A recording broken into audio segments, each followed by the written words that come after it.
Hey, Karina Brown, thank you for the follow. Welcome on in. How are you doing? Hello.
Hello, gamers.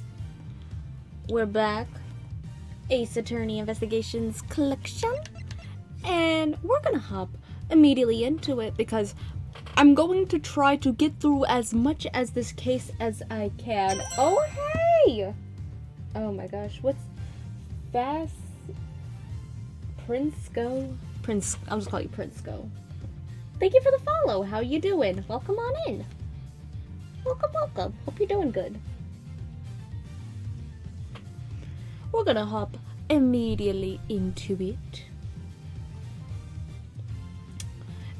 Because we're gonna try to get through as much of this case as we can. Because it's really good.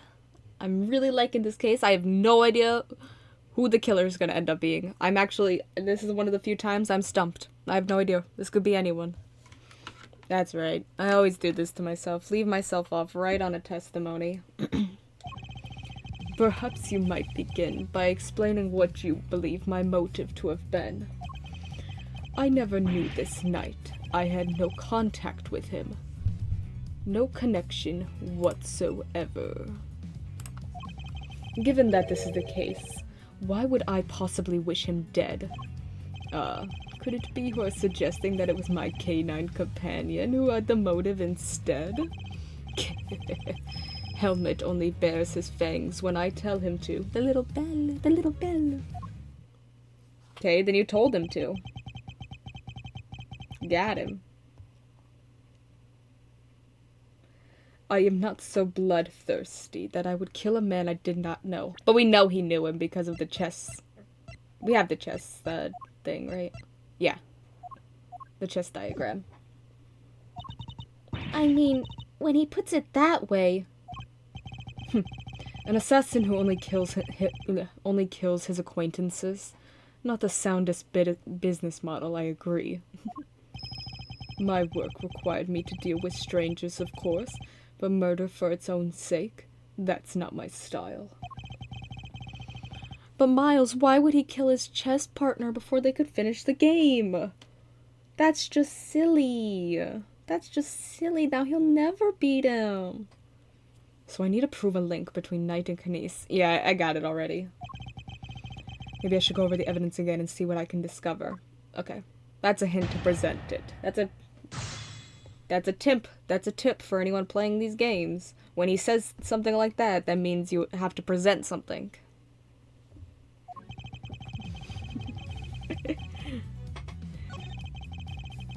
I never knew this knight. No. That's a lie. Objection!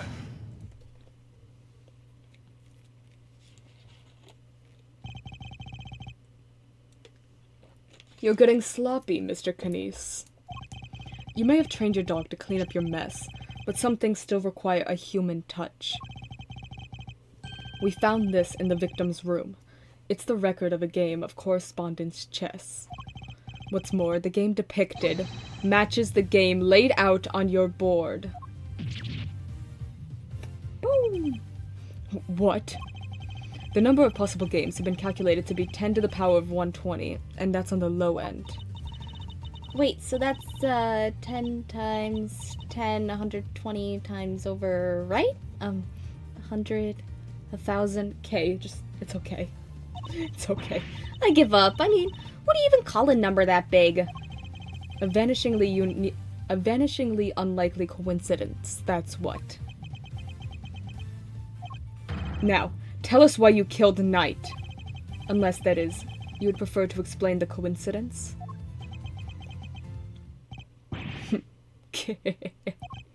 Well, they do say that truth is stranger than fiction. It is, as you say, a coincidence. But that's totally impossible. We just proved that.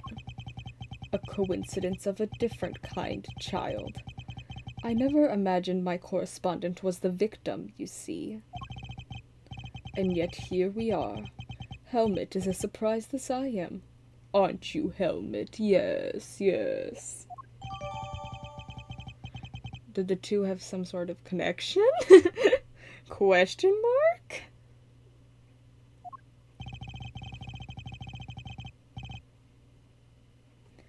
I suppose there's nothing for it but to finally tell the truth. Boy. The other prisoners had all gone to the yard, you see. There was a show of some sort, I believe. here I was, minding my own business, when in comes Helmet, dragging a corpse of all things. I had quite the shock, not least because the murder weapon was still in the poor fellow's neck. Of course, I was none too keen on becoming a suspect, so I had Helmet take the body to the workshop. Once there, he removed the murder weapon and brought it back to me, just as I had asked. The dog pulled out the murder weapon in the workshop. Indeed, he did. Removing it here would have made an awful mess after all. I believe him. Okay, I don't think he's the killer. But his story does not make sense. Also, I thought he was blind. Is he just like feeling this guy and he's like, yep, that's a corpse. Yep, that's a murder weapon. You know something that makes Oh my, what? How is she saying that? You know something. That makes total sense. Remember what Mr. Sawit said, Mr. Edgeworth? That huge black dog had sunk his terrible teeth into the victim's throat. What did you just say? It was hellish, utterly hellish. That beast, that awful beast, he killed him. I see. So what Mr. Sawit actually saw was Helmet removing the murder weapon then? Precisely. I can't say I was a little disappointed that he was spotted, of course. Silly boy. It's not like you to slip up like that, is it now, And there you have it. That is about all there is to tell. I did not kill the man. At most, I am responsible for the removal of the weapon. Now, will that be all? Poor Helmet is growing restless. Objection! Sorry, but if you could entertain us for just a little longer, Mr. Knies. Eddie! My beloved Fender. No offense, Paleo, but I don't think you've quite told us everything. I'm sure we'd all like to know why you thought you needed to pull the chisel out in the first place. Yeah. Valid. Is it because it, what's the word I'm thinking of? I want it, like, inconspicuous. That's not the word. It puts suspicion on him because it's his chisel. He's right. It makes sense that he would move the body to avoid suspicion. But Knies had no reason at all to recover the murder weapon. So the mute one isn't as dumb as I thought. Please answer the question, Mr. Knies. It was because of the bell. The one attached to the chisel and the one around Helmet's neck have a very distinctive design, if you will.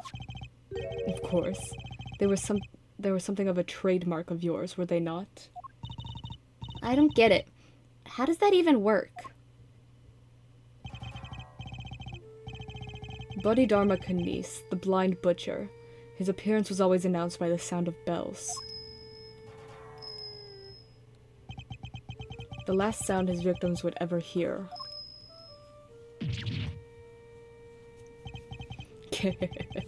You flatter me. Though it's been some years since you last saw one of them, you remember them well. Your knife and its attached bell were one of the pieces of evidence seized in our case against you.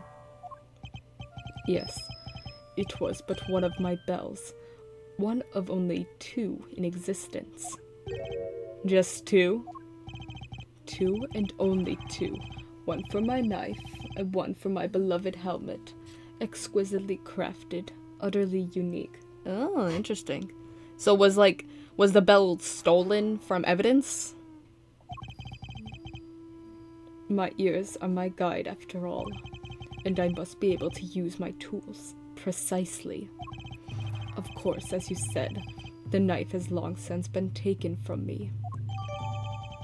Only one of 2 such bells exist. One is attached to Helmet, the other is to Knies' knife, which was seized by the police during his arrest.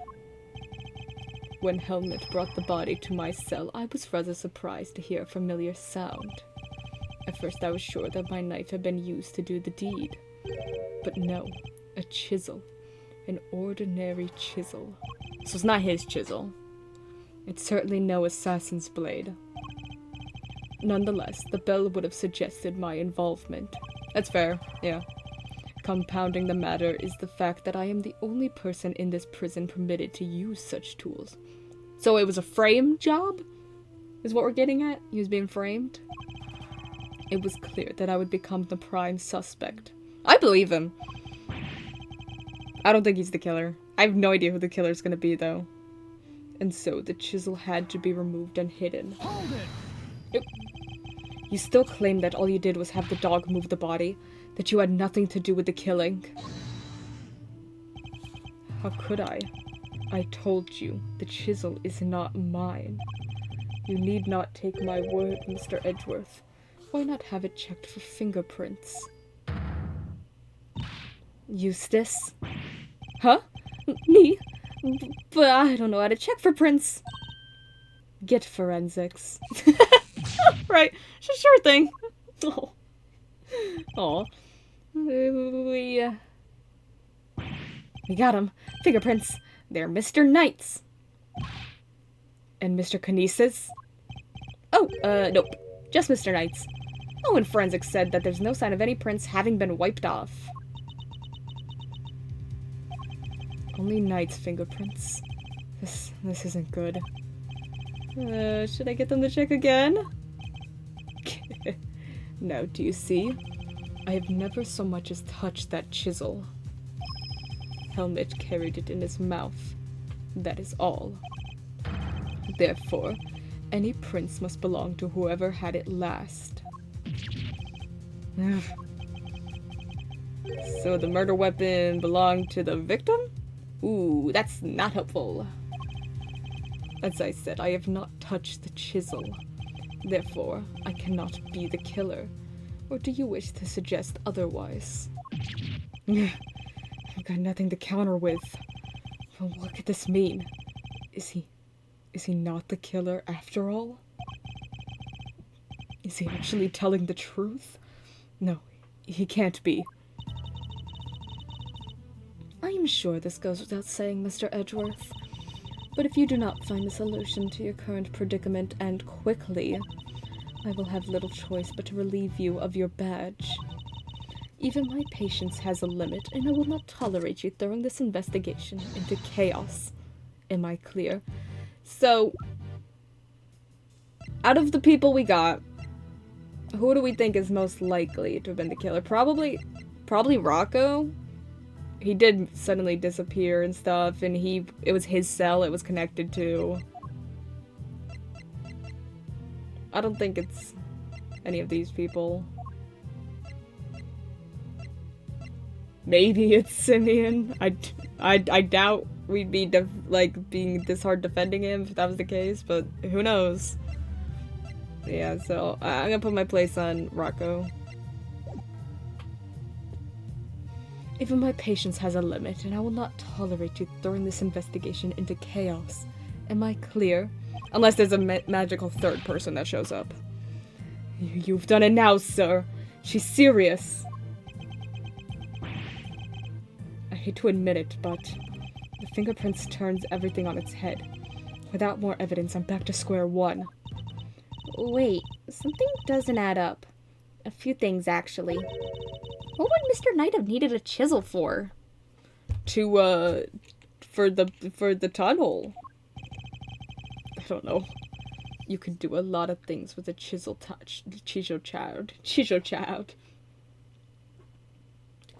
You can do a lot of things with a chisel child. Break out of prison, for one. Alright, then how'd he get it in here? Was that in this? Is that what was in there? The chisel? Do we have the chisel in evidence?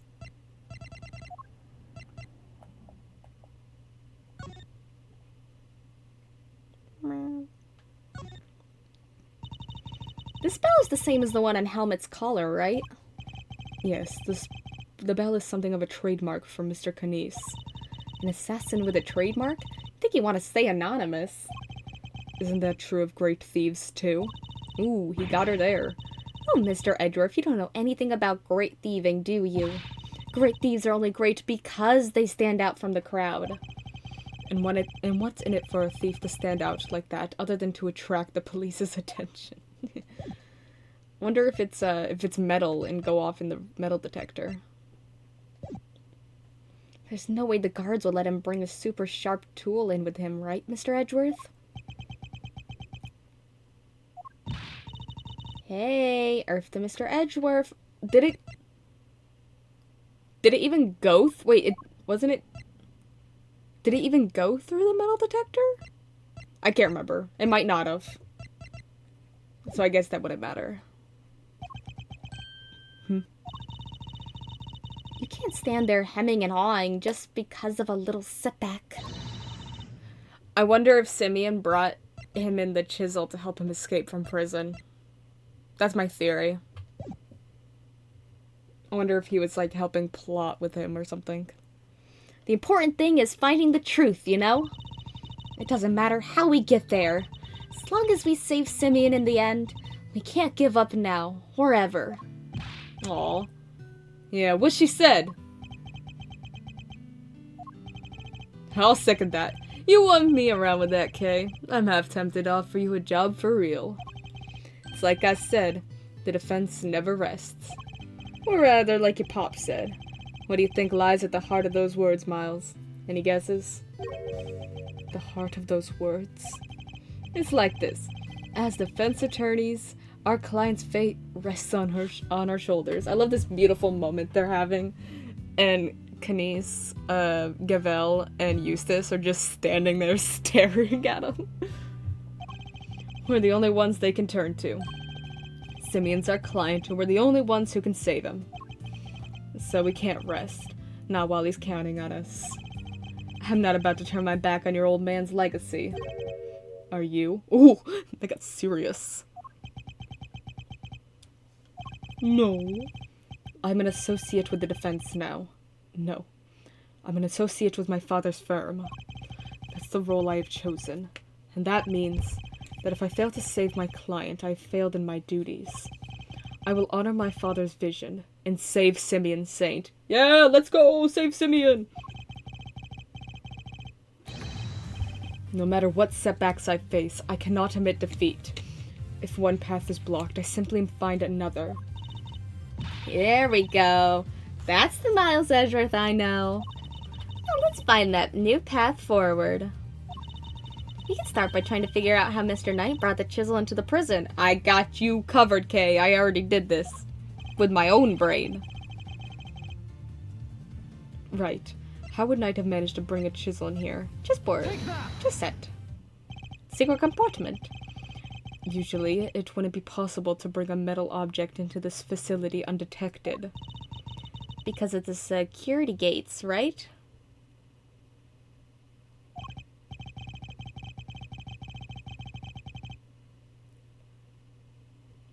Correct.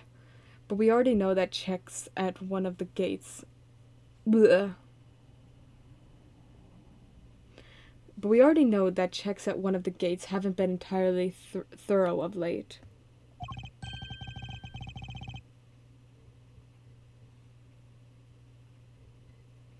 Namely, the gate at the entrance to the detention center.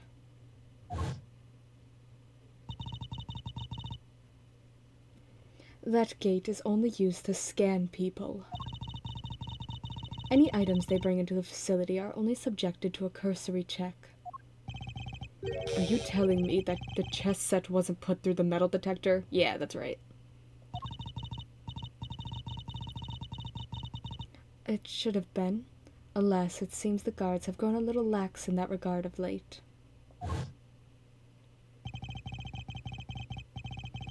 Knight took advantage of this little oversight and had Mr. Saint bring him the chisel.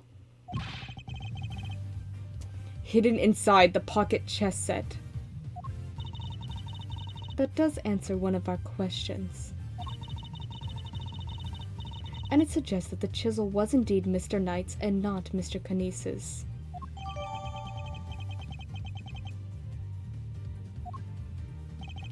However, we still have one rather pressing problem to address. That of the security footage in which Knight is attacked by a dog. How does one explain it if Mr. Knies was not the culprit? But then, how do you explain his prints not being on the murder weapon? This one's a real three-piper. The court, too, finds itself wanting for a satisfactory explanation. Wait, sir. I think it might be time to show you another one of my secret weapons. Introducing secret weapon number 4, Lil V. What sort of name is that, detective?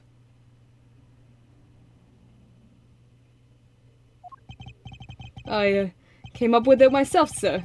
Anyway, you can use it to analyze the video footage.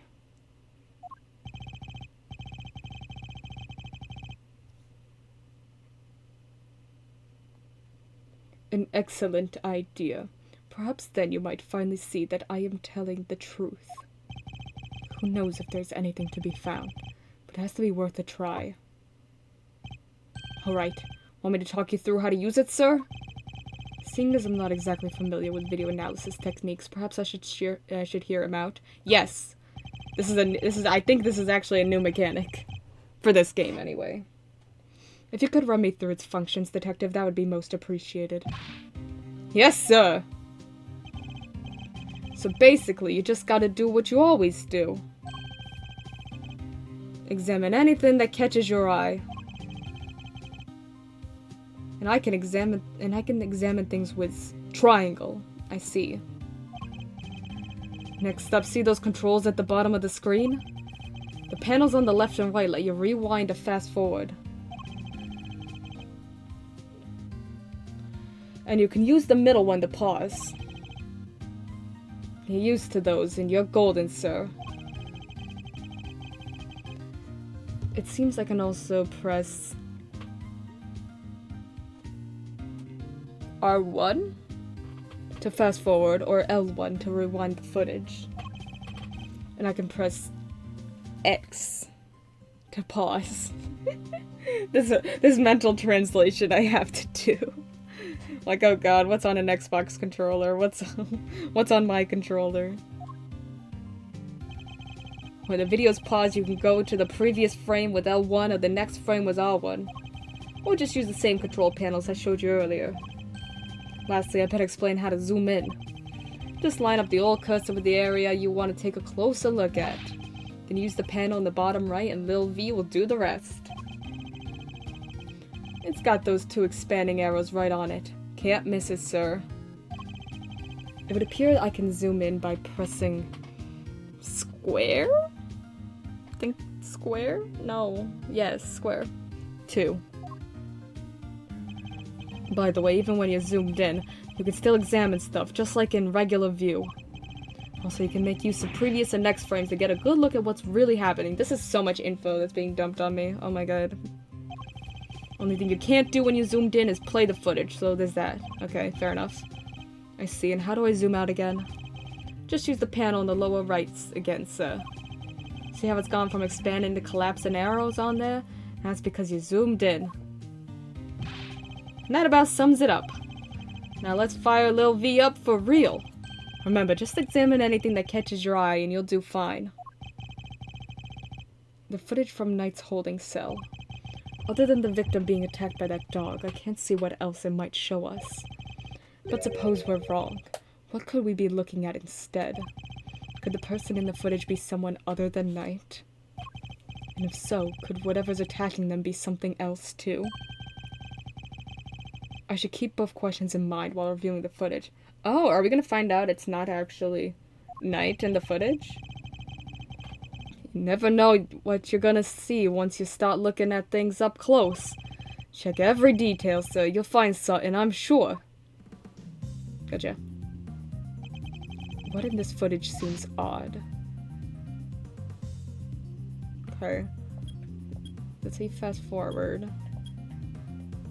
I gotta figure out the controls. Okay, let's see. Oh, we got... Oh, it's probably... Ah! How do you zoom in? Square? Okay. When the bear... Can we zoom it? Can we zoom in? I thought I saw the reflection. Oh, he's got a hat on. Can we talk about that? The figure is reflected in the mirror here too. Is that the hat? That's a cop uniform. Say, doesn't that look like the hats the gods wear, sir? Oh, jeez, is that what I think it is?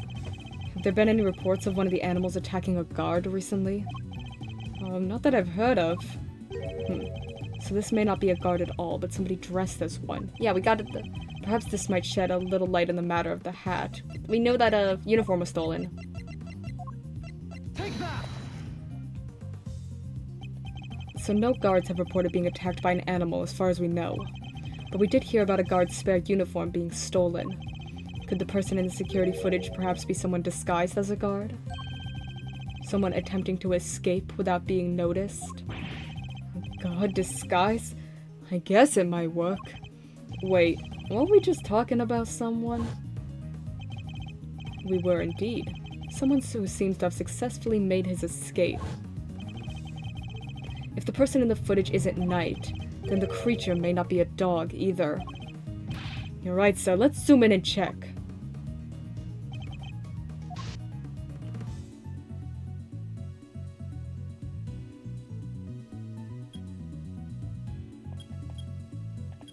Go frame by frame.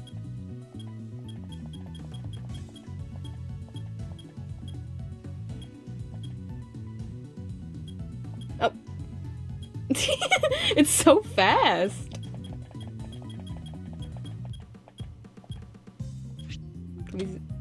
Oh, it's like a cat or something. Wait, that's... I suspect we may have made a critical error of judgment. What we're looking at here is no dog. This animal is...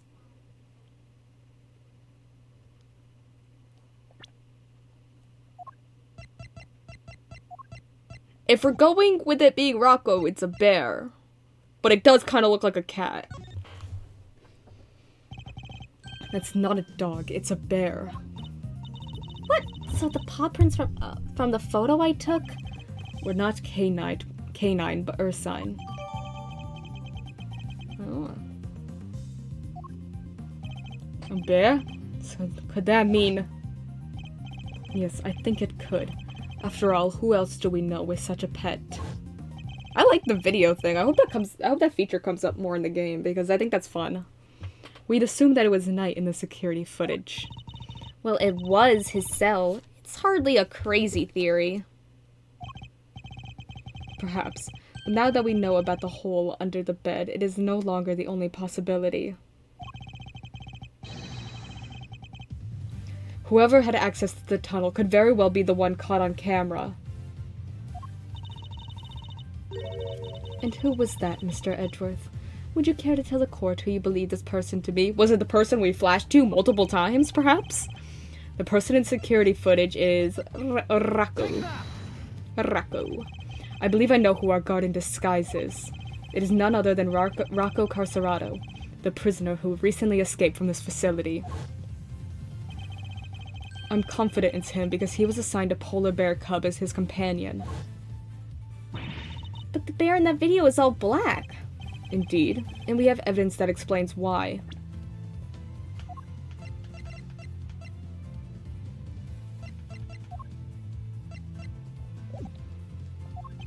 The evidence that explains the polar bear's dark fur is...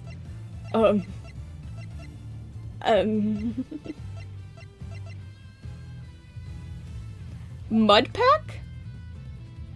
Mud?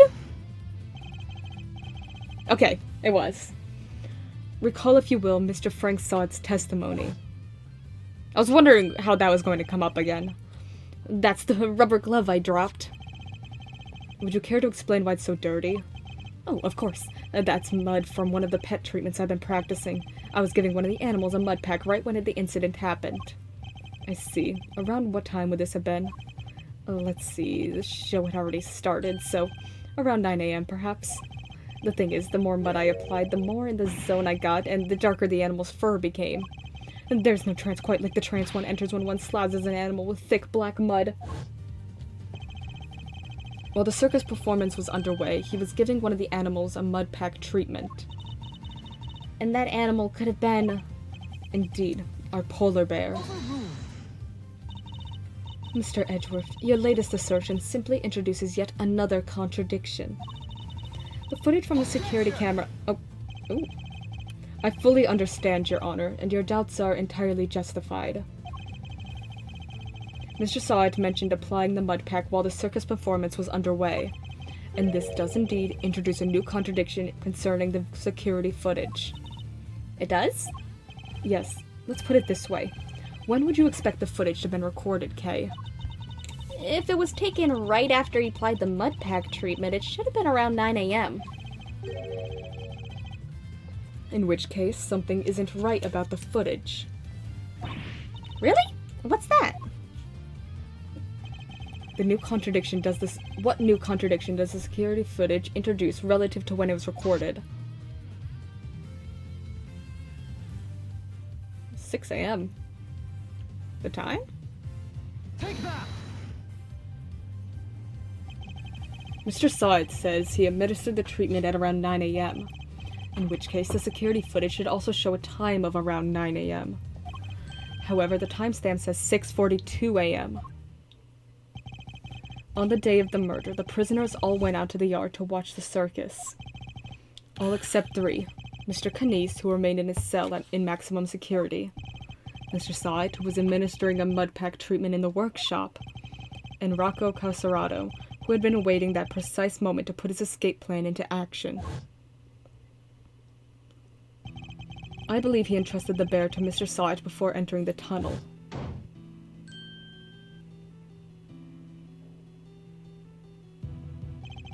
And the bear then slipped out of Mr. Sawat's grasp to run after its human.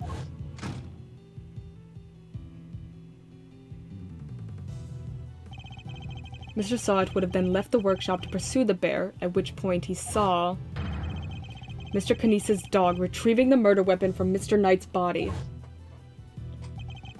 It all fits perfectly except for the security footage, which should have been recorded at around 9 a.m. However, the timestamp is 3 hours off. But why would the timestamp be wrong? Detective, I would like you to have the security camera examined right away, please. Interesting.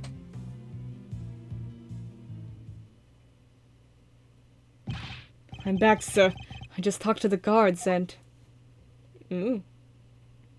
It seems like the time codes can slip on these cameras if they lose power. Power outage. What? They're pretty old, so guess the clock stops when the power's off. So it's 3 hours behind. Which would mean the power was off for approximately 3 hours at some point. Interesting. That's not all, sir. You remember how Knight denied stealing the keys? No one believed him considering, well, you know, he seemed kind of like the only suspect. Turns out that wasn't all he said. He also said he was knocked out cold just like the other guy. Oh, so he wasn't the one that knocked the guard out. Interesting. Which may not necessarily have been a lie. Darlings, there you all are.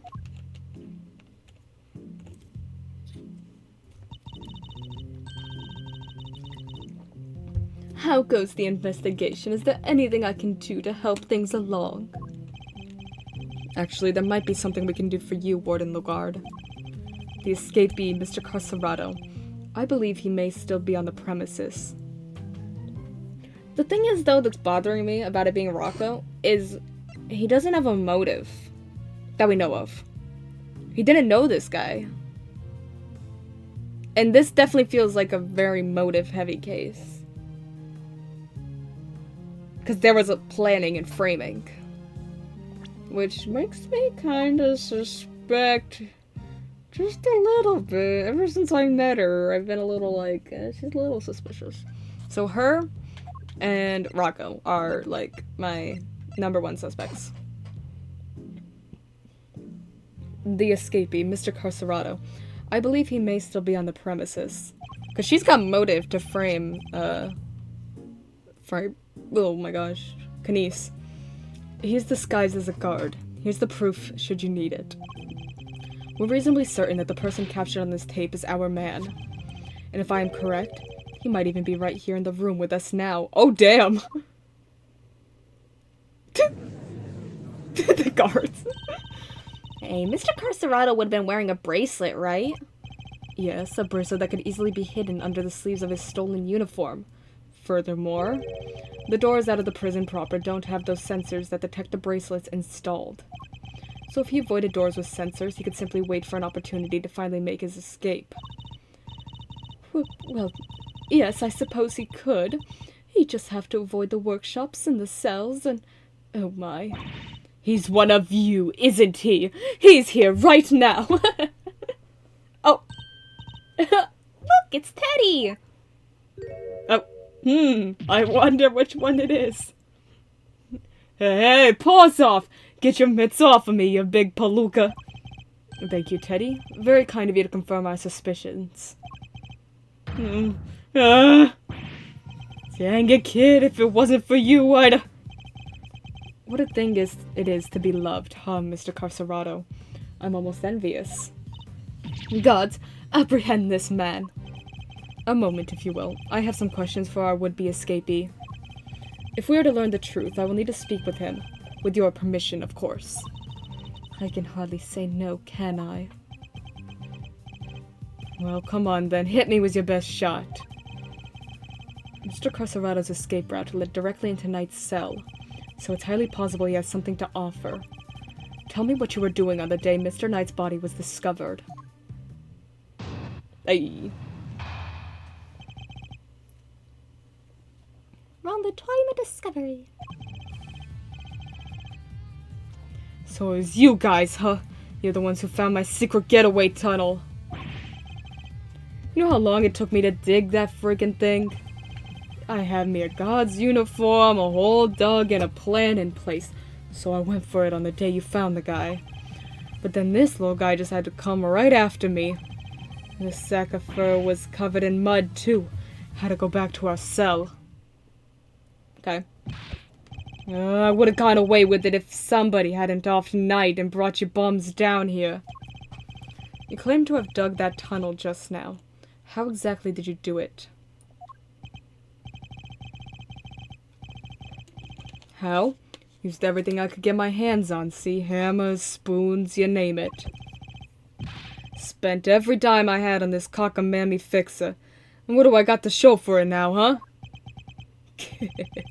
Do not be disheartened, friend. Tomorrow is another day. And there's an outside chance Mr. Carcerado and Knight met face to face just before Knight's death. I should see what other details I can extract from him. Okay. So that's... See, that's how you know to press something. That doesn't seem useful. That doesn't seem useful. This might be useful. The uniform, was that from the fixer too?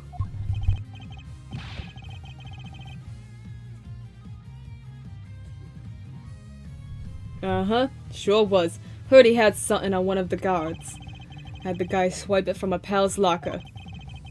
And were you wearing it when you were crawling through the tunnel? Nope, would've got dirt on it.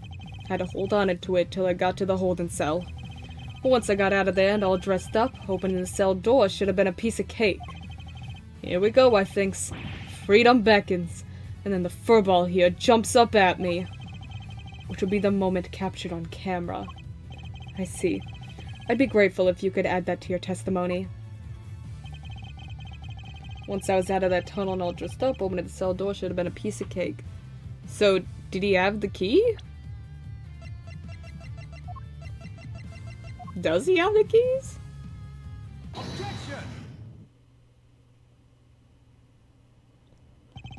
You claim that leaving the holding cell would have been a piece of cake, as you put it. Yeah, you got a problem with that? Because we can make it a problem if you catch my drift. Even once you had reached Knight's cell, you still had another door to contend with. How exactly did you plan on opening it? Mr. Carcerado, I posit that leaving the cell would have been a piece of cake only because you had the key.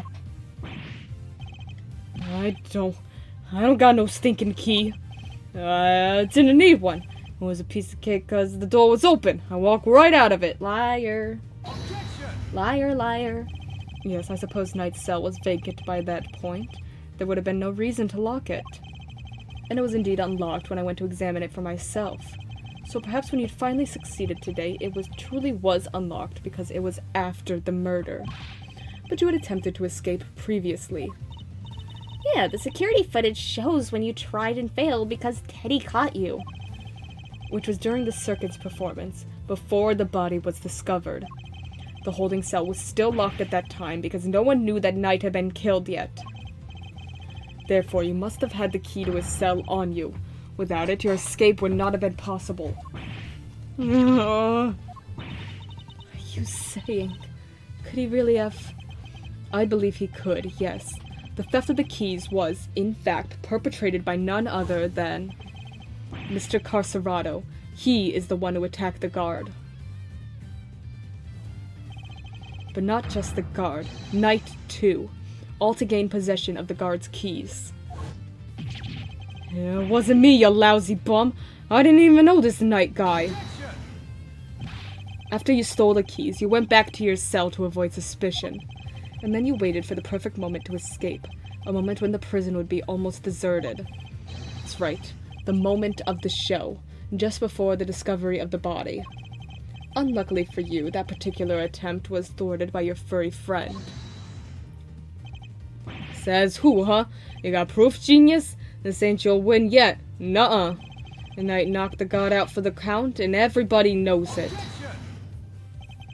Don't play games with me. Knight was as much a victim as the guard in this case. As a matter of fact, I have proof that Knight had been attacked in his cell. Oh, the, blood? His blood was found on the floor? Take that! His blood was found on the floor and wiped up? We found traces of Knight's blood on the cleanly wiped floor of his cell. What could possibly explain such a thing other than him having been attacked? And it was you who attacked him. You ambushed the both of them and stole the keys. Ugh.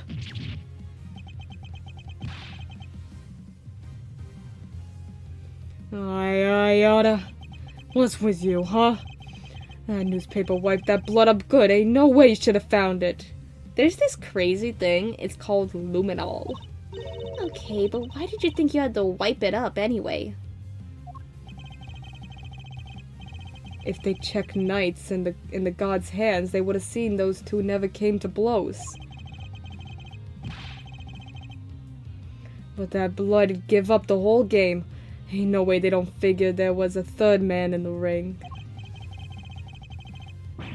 Plus, once they started sniffing around on the floor, they'd have found the tunnel in a heartbeat. So you wiped up the blood to buy yourself a little more time so you could wait for a better opportunity? Sadly, the opportunity you sought wasn't good enough to get you clear of the prison, it seems. Now, hand over the keys. Right. In the kisser. Oh my gosh. Oh my gosh. There he goes.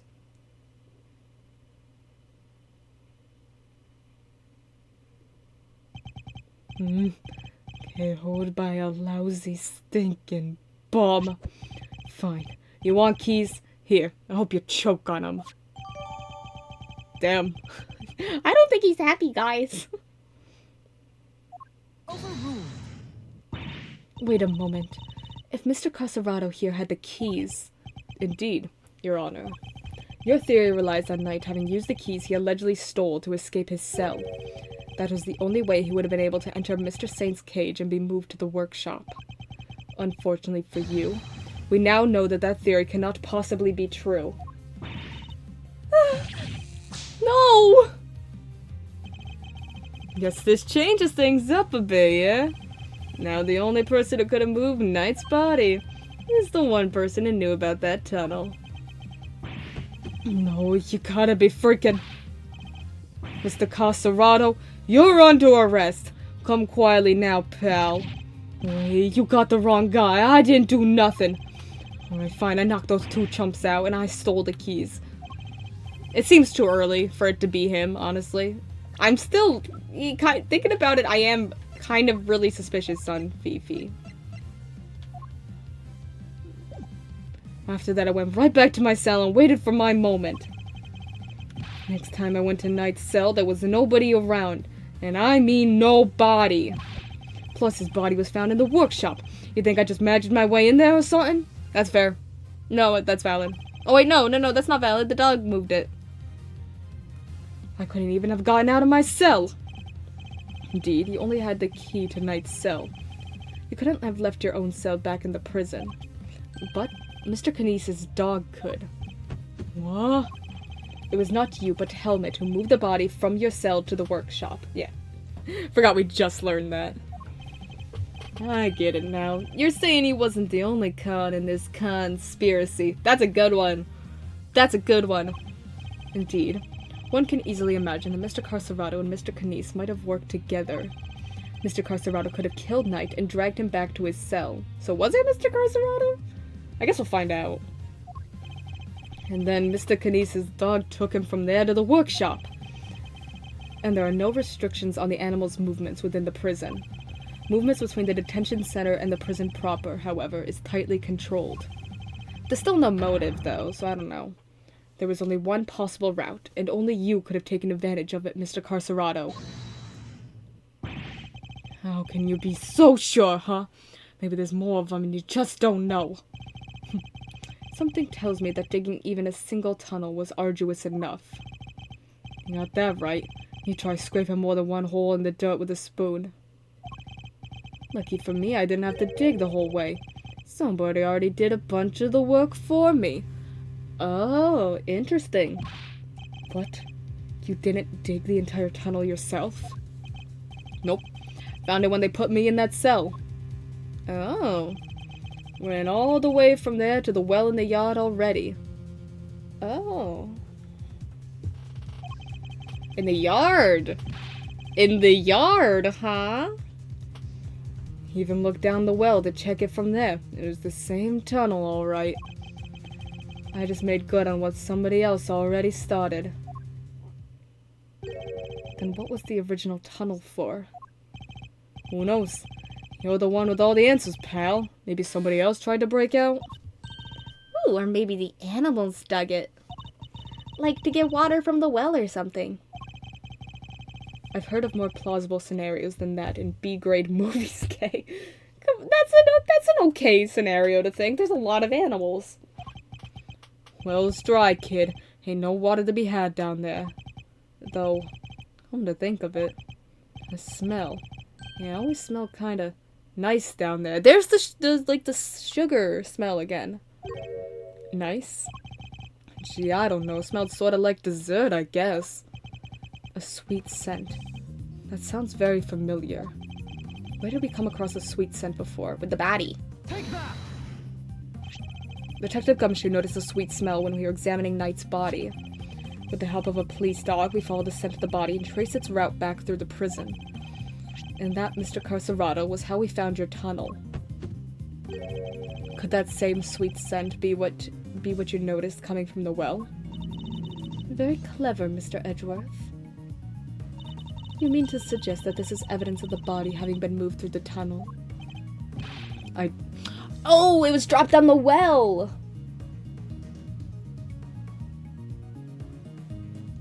Or it was moved through the well, at least. In some direction. I do. Furthermore, Mr. Carcerado, you were the only person who could have done it. Nobody else had access.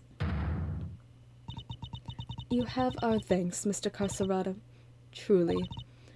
Finally the truth comes into view. Now unburden yourself. It is time. Confess your role in this tragic incident. What? You ain't pinning this on me! I'm glad to see that we're finally in agreement, Your Honor. Oh, if only we were, Mr. Edgeworth. She doesn't think he did it either.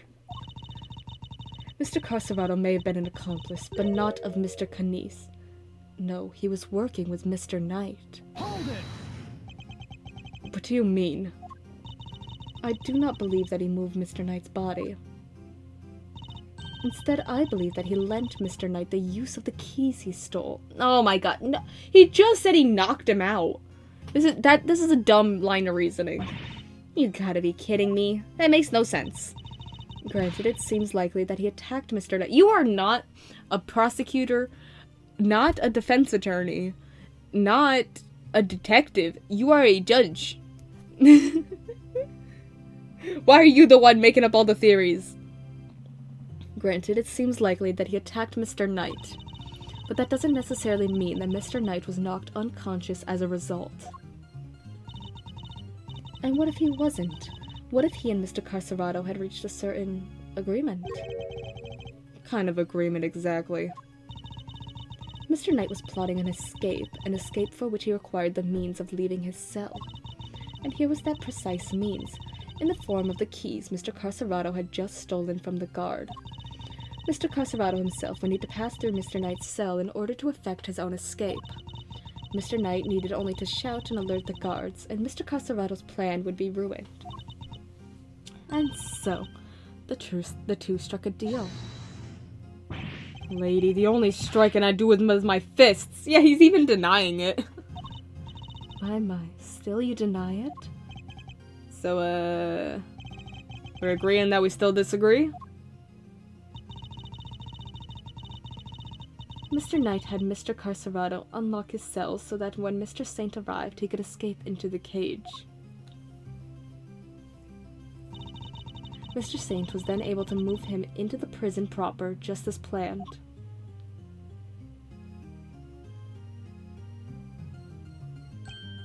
Aha! And then he took Mr. Knight into the workshop and did the dirty deed. Objection! Were neither of you listening? The scent on Knight's body proves that it was taken through the tunnel. It was moved from his cell to the... Dismissing evidence again, Gavel. You're lucky you're very pretty. Perhaps if you would let me finish, Mr. Edgeworth? I am not denying that Mr. Knight's body was moved through the tunnel. Then what are you driving at? Is this a trick question? As you say, Mr. Edgeworth, the sweet scent shows the route the body took. However, it did not enter the tunnel from Mr. Knight's cell. Huh? Then how did it get down there? There is another possibility, one you seem to have overlooked. The well in the yard. Yeah, I figured the well was going to come into play, but I don't think it's coming into play as how she's suggesting. Could a body not have entered the tunnel from there? The well in the yard? Oh yeah, that thing. Mr. Saint did not take the cage to the workshop, he took it outside. There, he killed Mr. Knight, and threw his body down the well. Okay. Mr. Kinesis' dog then dragged Mr. Knight's body here to his owner's cell from the bottom of the well.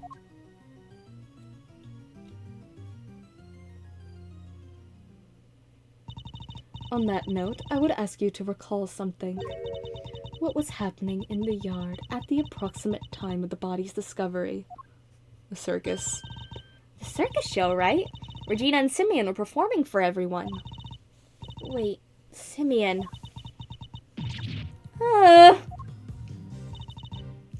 Indeed. So you see how it must also have been him who disposed of the body. Judge Gavel is truly a formidable opponent. At least, I wasn't with her at the beginning. It does seem like a lot of it was coming out of nowhere, but she did wrap it up nicer in the end, so I'll give her that. She so effortlessly adjusted her theory to fit the facts. I propose that Mr. Knight was taken to the yard, not the workshop. And as we have established, Mr. Saint was off stage for 15 minutes. Ample time to throw the body down the well. I'm sure you will agree. Objection! Your deduction is impressive, Your Honor. However, even supposing that Knight's body was indeed thrown down the well, you cannot conclusively say that it was during the show. It could have happened at a different time. My sympathies, Mr. Edgeworth, but it simply could not have. What? Mr. Carcerado was using the tunnel at around the time the show began. Mr. Carcerado, did you happen to trip over a corpse while you were down there? No. Place was clean.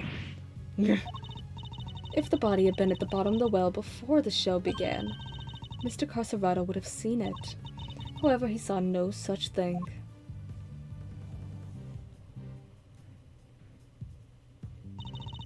Which makes it somewhat difficult to support your theory. Furthermore, Mr. Knight's body was discovered in the workshop after the show.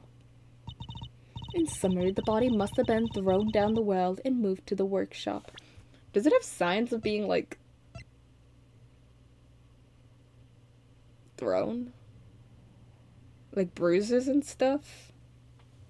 He's got a small cut on his scalp, but that doesn't seem right. That also has not come into play. Unless it was when Carcerado knocked him out, which would make sense. Move to the workshop. At some point during the show. Tell me, who else could have done that but Mr. Saint? Oh, what do we do, Mr. Edgeworth? If the body did indeed enter the tunnel from the well, things don't look great for Mr. Saint. Still, Your Honor, your theory is still just that, a theory. And I poise that you lack the evidence to back it up. Hell yeah, get her. I concede that for the moment, I do not. May I suggest that we investigate the yard again? Ah! Very well. May the goddess of justice go with you. Now then, to the yard. Perhaps we can finally put this case to rest. So, yeah, I don't think it... Oh! What's that sound? Yikes. Is there a fire? Not again. Not again. Anyway, I don't think it's, Carcerado anymore. So that leaves only one person. Did somebody else escape? So should we maybe skip town too? Darlings, please. There's nothing to be alarmed about. Oh, I'm so funny. By which I mean that's not an alarm. It's the dinner bell. That's the dinner bell? Although I suppose it is rather alarming if you aren't used to it. It certainly scared the heck out of me. I'm so sorry, sweet pea. I hope you can forgive us. All right, you two. Back to your post. Chop chop. Where did the second guard come from? And as for you, Rocco Carcerado, it's time you went back to your room. Yeah, fine. I get the picture. Come on, Teddy. We're out of here. Warden LaGuard, we'd like to take one more look around the yard now. Oh, darlings, don't you have homes of your own to go to? Visiting hours are over, I'm afraid. Tomorrow, Look at her getting defensive. No, it's imperative that we investigate it right away. I think we've had quite enough excitement for one day, don't you? Murderers, escapees, so eventful. It's time, I guess, went home to Betty Bice, isn't it? Yes, yes it is. Come now, darling, don't make me bore you with all that I am the warden. This is an order nonsense. Warden LaGuard is right. Her word is law here, and we must respect her wishes. Mr. Edgeworth, your investigation of the yard will have to wait until tomorrow. You may keep your badge for now. The matter of your standing can wait. I bid you all good day. Oh, beep beep. There they go. What are you waiting for, kittykins? Off you go. Fine. At least there is a tomorrow for me. Tomorrow. Judge Gavel believes that Knight's body was dropped down the well, and then taken through Mr. Carcerado's cell to the workshop. But is that truly the case? Do the facts really support her theory? She also seems to believe Mr. Saint had to be the one to move the body. But was he really the only one with the opportunity to do so? Technically, now that we've got the well and stuff, it's like, I don't know.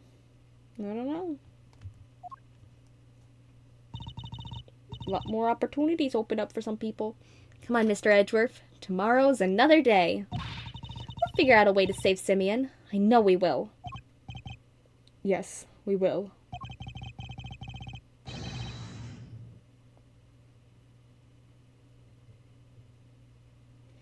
I will prove that Mr. Saint is innocent, beyond a shadow of a doubt.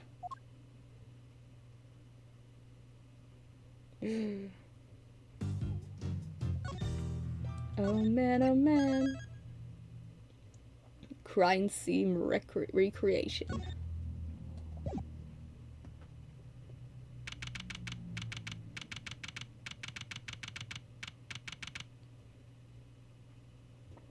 March 29th, 10:12 a.m., the prison yard.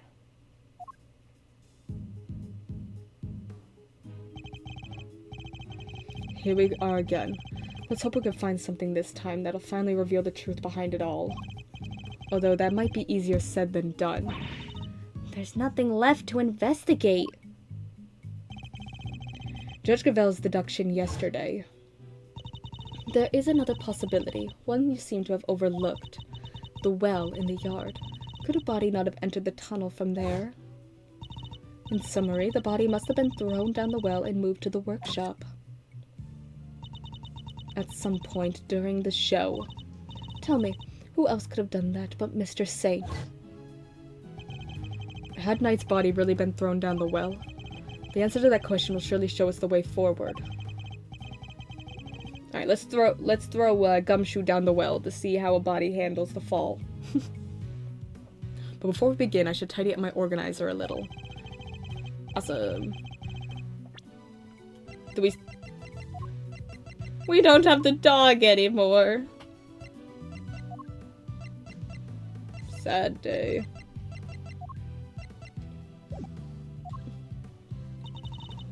Let's see here. Huh? There's a cover on it. Dried up well slap bang in the middle of a prison? Figures it'd be locked. Well, luckily, I'm a master lockpicker. Want me to do my stuff? I think not. We'll do this investigation by the book. Come on, don't be such a stick in the mud. Whoa. What is it, Kay? The lock's broken. And from the looks of it, it's been broken for a long time. How could you tell how long it's been broken? If that's the case, then anyone could have thrown Knight's body down the well. Judge Gavel's theory was that Mr. Saint carried out the murder here in the yard. And then during the performance, he threw the body down the well. What are you thinking, Miles Areno? Plausible or no?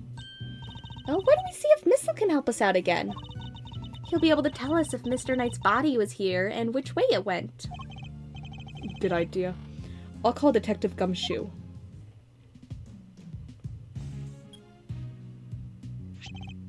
Gumshoe speaking. Detective, I need your assistance. You need me, sir? Come to the prison yard and bring Missile with you. You bet, sir. Gumshoe's 7 secret weapons to the rescue again, huh? I'm fairly sure Missile belongs to the precinct. I'd also like you to bring one of our witnesses. Call the Barry Big Circus and ask Miss Regina Barry to come down here with you. Regina's coming back? Again? Yes, sir. I'll be there before you know it. So, what shall we do while we're waiting for Gummy? How about a quick game of hide and seek? Fun idea, kiddo, but we're exactly where we hide. He's not seriously considering it. Let a man have fun, Miles Edgeworth. Your game can wait, Kay. We need to call on one of your more practical skills. I think you know the one. Oh, you bet I do. Oh! Let's go! One crime scene recreation coming right up. We haven't used it this case yet. Say what now, little thief? Let me show you. Introducing a great thief's great secret weapon. Little Thief.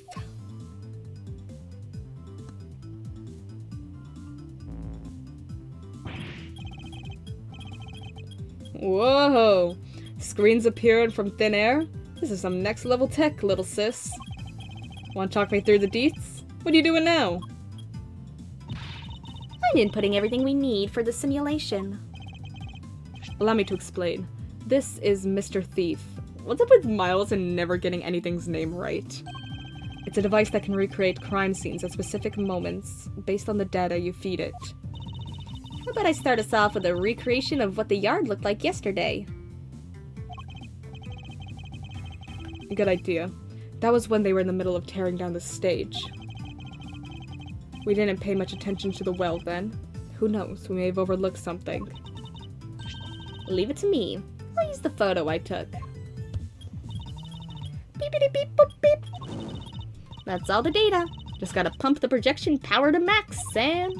Dark skies of evening, when no other bird dares take wing, one alone remains all-seeing. Now witness the true power of a real modern-day Robin Hood. I love her speech. I love Kay. Yipes, what is this? It's a recreation of how things were yesterday, modeled on the data I gave Little Thief. This gadget was a tool used by the original Yatagarasu, but they used it to plan robberies. Well, there's no harm in using it for something on the right side of the law now. But keep in mind, it can only recreate what it would tell it to.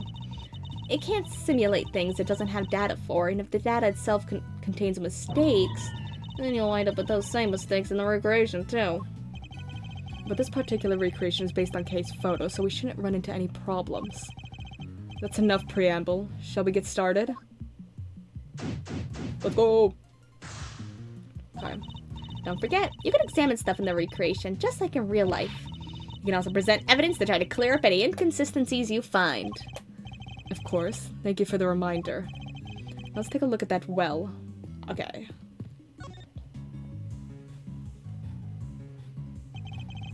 We should examine this area carefully. It may just hold the clue we need.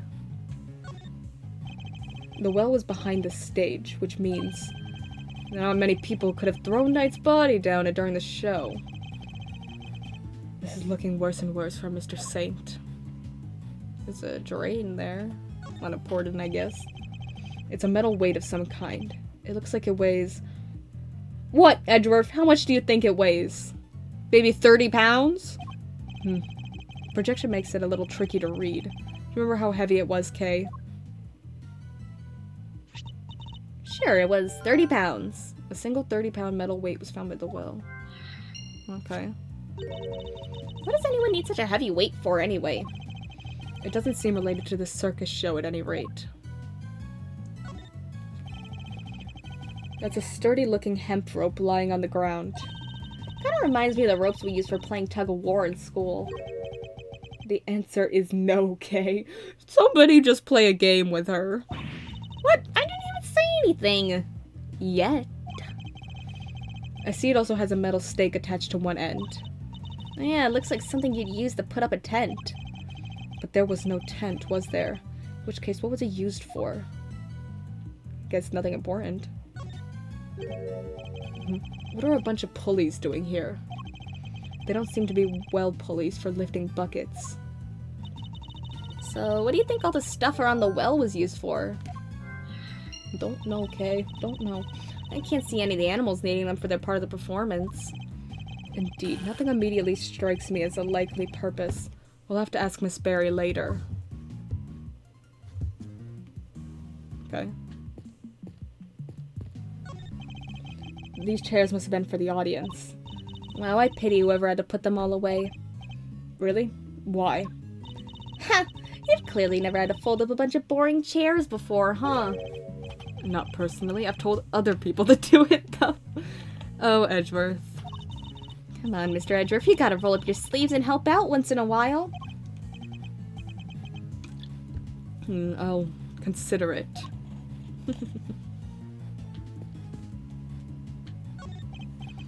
Yes, this is where the circus show stage stood. Do you think people would be interested in a great thieving show? I'm sure the police would be very eager to attend. Okay. Hey, how's it going? A wicker basket, or rather, a cart given the wheels. Hey, wouldn't it be fun to hop in and race it down the hill? Oh, you know what else would be fun? Racing down a hill on office chairs. Where did any of that come from? What was the name of our trunk-happy friend again? Azaya the Asian elephant. Oh, she's gonna be relevant. Star of the show alongside Regent the Tiger and Saint. Of course. How could I forget? Not exactly inspired, though, is it? Was Miss Barry having an off day when she came up with it? Oh my gosh, Mr. Edgeworth. Not in front of the poor elephant herself. I suspect that's about all there is to find for now. Detective Gumshoe should be here soon, too. Okay, you can power down Mr. Thief now. Sure thing. Prepare to return to normality.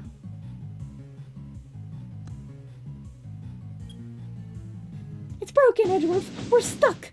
We're stuck in the Matrix. Okay, so we didn't have to do any logic piecing together yet.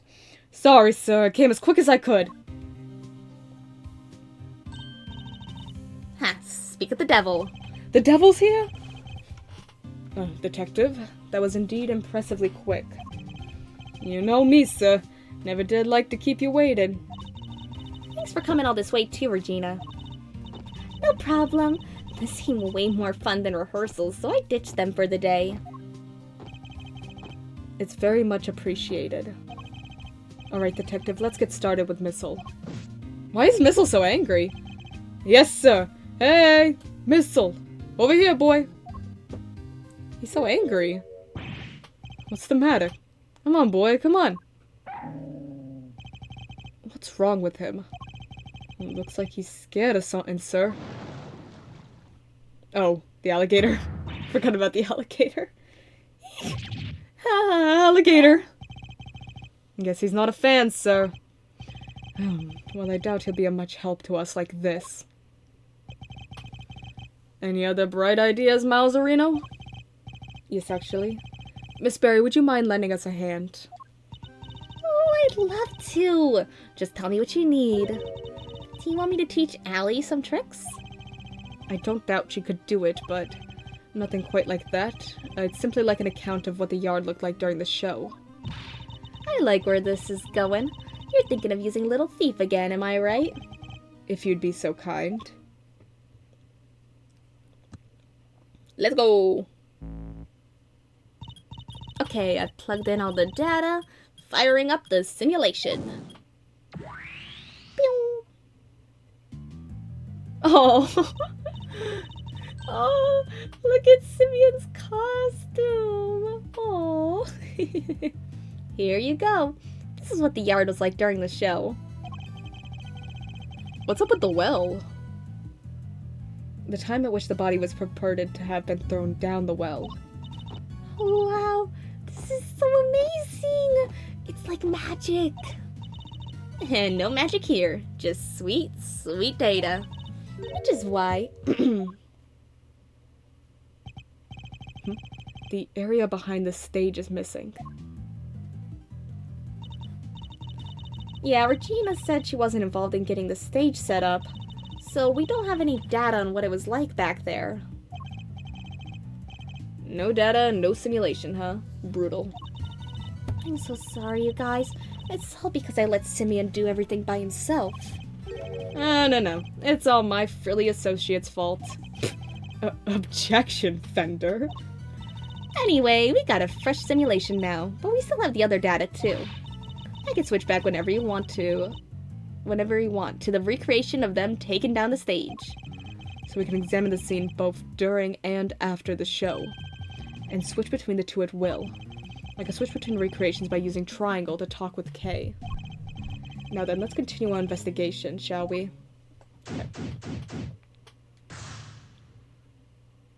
Okay. Performance at 8 a.m. It's the pen that held Azaya, the Asian elephant. Now empty, as the lady herself is on stage. I wonder how they got her in here in the first place. What do you mean? Well, the entrance to the yard is people-sized. And there's like a gazillion megabots pumping through that fence. Kinda risky, no? Not if one turned off the electricity. Yeah, but then all the prisoners would escape. Through an entrance blocked by an elephant? I think not. This is a real puzzler, alright. I'll need to give it some more thought. She seems to be enjoying the challenge. I'll leave her to it. The basket was empty in the other recreation. Oh yeah, but it was definitely empty in the photo I took too. Oops, sorry, I made a mistake when I was filling you in earlier. Oh? That basket's for holding Azaya's food, but on the morning of the show, all the apples that were in it had vanished. Poof! Totally forgot to mention it. Sorry. Disappearing apples. I should make a note of this. Food for Isaiah that was in the cart until the day before the show, but was gone by the next morning. So someone emptied the cart? I wonder if that's how the body was transported, is the cart. A story of forbidden love between a tiger and an elephant. Wish I could have seen it. Wish I could have seen Simeon up there on that stage, too. Oh, he was wonderful. The way he flew off that stage. Yes, that scene. This victory is depicted in a very unique manner, whereby the villain is sent flying from the stage. Having been ejected from the stage in this manner, the villain no longer appears in the performance. And you're saying the crime took place during that time? Roughly how long would you say Mr. Saint was off stage for, Miss Berry? Let's see. I guess it was around 15 minutes. Just as Judge Gavelle said. Isn't it pretty hairy health and safety-wise, having an elephant fling a guy off the stage? Not at all. Azaya's very gentle. I'm not sure it changes much if she flings him gently or roughly. Too gentle, in fact. When we first heard it, she barely nudged him. But by the end, he was flying off that stage. Not because of Azaya, though. Simeon had figured out some kind of trick, apparently. Isn't that amazing? A trick? Do you have any idea what kind of trick? Who, me? Oh no, it was Simeon's big thing. I want to know where to start. A trick of some kind enabled Azaya to send Saint flying. Was it a pulley system? Is that what the pulleys are for?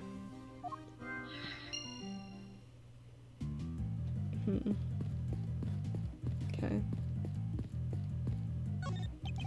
The chairs are lined up neatly for the show, though we know there were a few empty seats during the performance. Something about this space, the way the seats are arranged, reminds me of a karaoke contest I entered as a kid. You entered a karaoke contest? I sure did, and I came in second. I'm proud of you, Kay. You're such an icon. Even in the depths of night, when no other bird dares to take flight, one alone soars to shine the light of righteousness on the world's blight. Tell me you didn't actually sing that. I sure did. She did well to take second place, or perhaps stole, is more apt. Damn. Nice, Edgeworth with the puns. Or is it more that she failed to steal first place? I'm overthinking this. Okay. It would appear that we're missing some data for this point in time. Yep, that's about the size of it. You gotta go steal us some data. I don't steal data, Kay. I use logic and deduction to get what I need. Well, I'm more of an act first, think later, gal. Please don't add to my workload with your recklessness. I would hate to have to order your arrest. So, do you come to visit the prison often, Regina? I sure do. I have so many little friends here. It's wonderful. And they're all such sweeties. The old faces and the new. I made a new friend only yesterday. Allie is just the cutest. Cute? That full-grown alligator lurking in the depths of the pond? Are you sure about that? Can't tell boring you could just walk up and then chomp, you know? Oh, don't be silly. She'd never do anything like that. Especially since she's not doing great. I heard she hasn't been herself since yesterday. Oh, interesting. I'm so worried about her. You guys are worried too, right?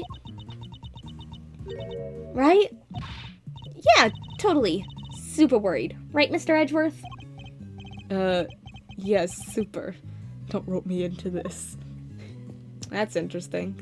I'm surprised that wasn't a piece of logic. I won't say a word, sir. I know just what you're looking for. It's written all over your face. It is. Missile may be temporarily out of action, but my fishing rod is good to go whenever you need it. No, Gumshoe, put your rod away. Oh, and if you want to give the metal detector a shot, I have that too. Oh my god! Metal detector!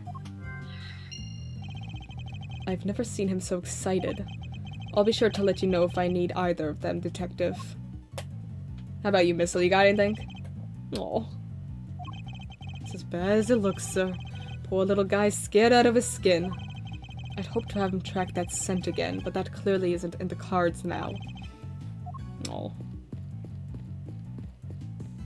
What about you, Fender? Anything? The Great Thief's great secret weapon. Color me intrigued, Miles Areno. Not exactly by the book stuff, though, yeah? Using Great Thief doodads in an official investigation. Whoa, enough with the death stares, Chief. I'm cool, okay? I can keep a secret. Anything for the truth, am I right? It's possible that vital evidence has already been destroyed. Without Kay's reproduction of the scene, we have no hope of finding it. Hey, relax. Like I said, I'll just zip it and nod politely while you cats do your thing. Thank you, that would be very helpful. Okay. Do we have any logic pieces?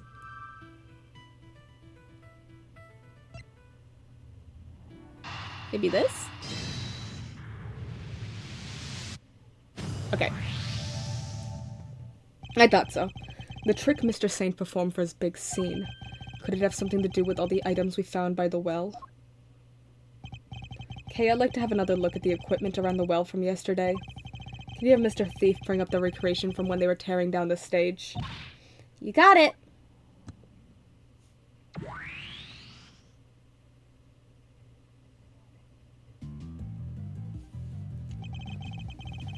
Taking another look at these items. Could they not have been used for this trick of Mr. Saint's? Sounds plausible enough. Hey, maybe I could add it to the simulation. Good idea. Please go and ask Mr. Saint for the details. Roger that. I'll be right back. There she goes.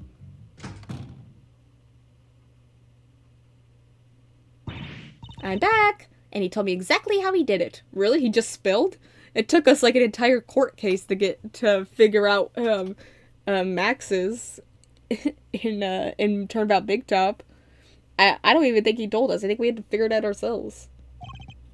Excellent. Well, how does it work? A magician never reveals their secrets. He said he used the pulley at the top of the well to suspend a heavy weight from a rope, and lowered that down into the well. The other end of the rope went through 2 more pulleys, and was tied around his body. I see, so he used the downward pull of the weight to help him launch himself into the air. How did he make sure the weight only dropped when he wanted it to? He used the stake to drop it, that's how. Miss Barry didn't seem to know anything about the trick or the contraption he built for it. In which case, I suppose it must have been Mr. Saint himself who pulled out the stake. That's right. To do that, use the second length of rope. He tied it to the stake, and then when he gave it a sharp tug, the stake was released and the weight dropped down the well. It's a great trick. I have to steal it. This one has to go in Great Thief's repertoire. I wonder if the weight got replaced with the body or something. These kinds of circus tricks can require it may not be quite that easy. These kinds of circus tricks can require years of practice to master. Simply stealing the idea won't be enough. Alright, practice it is then. Well, before you run away to do so, would you mind updating the simulation? Alright, then we can see how it all worked for ourselves. Okay, I'm switching back to the recreation of the performance.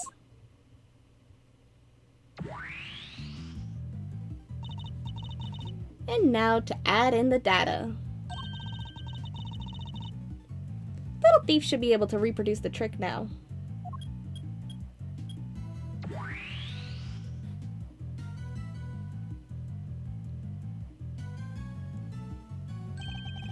So this is how Mr. Saint performed his trick.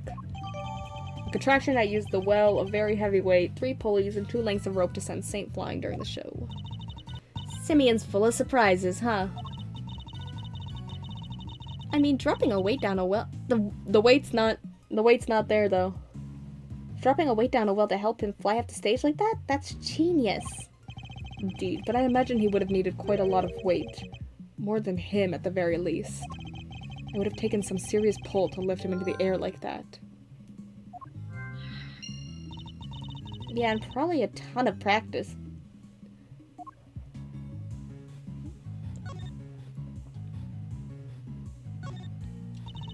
That's one heavy weight. Kind of makes you think how much this must be weighing on Simeon. It does? I'm not sure I quite see it myself. Oh, too bad we don't have the real thing here. Otherwise, I'd hang it around your neck like a big old albatross. Then we'll see how you like it. You'd face some stiff resistance if you tried, I can promise you that. Mr. Saint used the well to construct a contraption that would send him flying from the stage. He made clever use of 2 ropes. This tarp. It's like the one we saw in the workshop. This tarp, it's just like the one we saw in the workshop. Yes. But why is it here? But why is it here? Thanks, Kay, for being my echo. Are you okay, Mr. Edgeworth? You've gone kinda blank. And I intend to stay blank until you stop stealing my thoughts. Yeah. This is the rope that was hanging down the well. Is there a crack on the well? But there's no piñata at the end of it. Definitely no bucket. Do try to be serious, Kay. Oh, come on, Mr. Edgeworth. I'm just trying to lighten the mood. So cut it out with that stare of yours. Actually, she may be onto something. You might want to consider what could have really been attached to the end of the rope. And everything. A pulley and a rope. I suppose the two tend to go together. They sure do. Like a great thief and her treasure. Can't have one without the other. Sorry, but the proper pairing in this case is a great thief and a set of handcuffs. Okay. Is that everything? Do we need to go back into logic mode? Or go back to... What is it, Mr. Edgeworth? Switch recreations. Alright, you want me to change the recreation to yesterday's stage teardown? Yep. Is there anything new here? Here you go. This is how things looked when they were taken down the stage. I don't believe there's any more to be found here. Okay.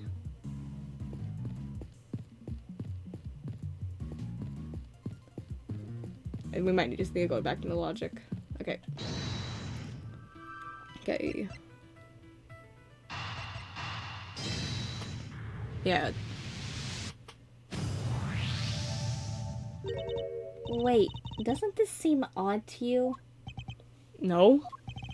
You haven't noticed, Detective? There's something strange about the weight we found. How heavy it is, how there's only one, what it's made of. How heavy it is. The one weight on its own wouldn't be heavy enough. Yeah. That's what I thought. A single 30-pound weight couldn't have lifted Mr. Saint off the ground. Oh yeah. In which case, could there perhaps be some weights missing? Sounds like a job for my 7 secret weapons, sir. Should the need to use them arise, I suppose I should speak with him then. Okay. Is there any other logic?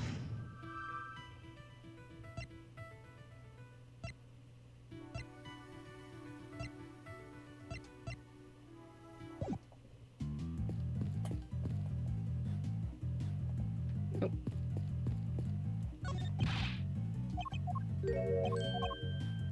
Okay.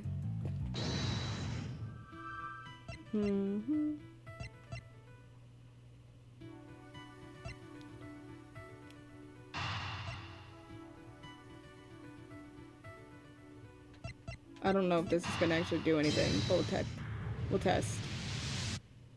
Okay, it was it. I wasn't sure. Detective, I need one of your secret weapons. Roger that. The fishing pole. Great work, Detective. Toss it down the well. The metal detector, if you would be so kind.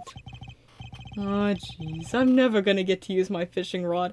Somebody let Gumshoe use the fishing rod in one of these games. We've used missile. We've used the metal detector multiple times. Let him use the fishing rod. So before we get started, let me run you through how the metal detector works, sir. Simple enough. Uses this sound and this gauge. This is the first time we're actually gonna get to move with the, like, properly move with the metal detector. Before we just had, like, the little, like, when we were Phoenix, we had, like, the little cursor that would go bing, bing. And this gauge to tell you how close you are to something made of metal. The closer you get, more strongly it'll react. When it starts going wild like this, just give me the order to examine the spot where I'm standing. Say, what do we got here? Oh, the fence. Nice work, detective. Anyway, that's how it all works. You tell me where you want me to look, sir, and I'll get right on it. Oh my god, I get to become Shu! Yay! Look at me! I'm Gumshoe! Look at me! He's so tall. Oh. I doubt that it has anything. The drain? Regina? The pond? Oh. So I'm picking up something over here. Let's take a little look-see. Huh? Found these little guys in the grass. They're the same as the weight we found by the well. They must be from Mr. Saint's trick. Did someone hide these here on purpose? I count 4 altogether, sir. Okay.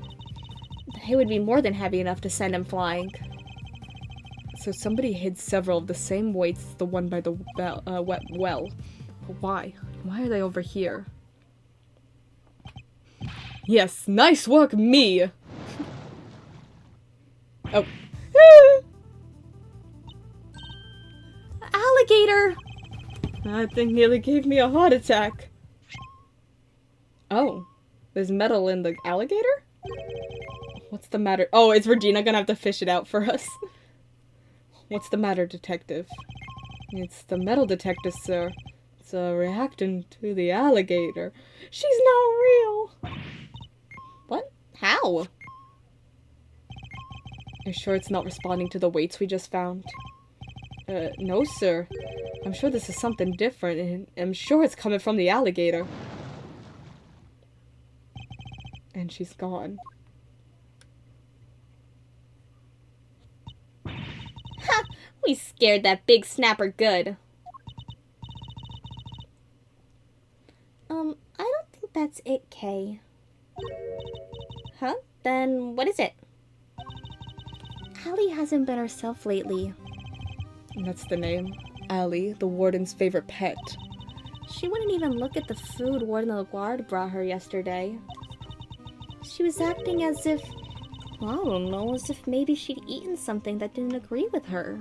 Yeah, there's something in her. Maybe the metal detector was responding to whatever she ate, sir. Oh no, what if she ate one of the weights? I highly doubt that even an alligator could swallow a 30-pound lump of iron. So what did the metal detector actually pick up? And why would someone hide those weights?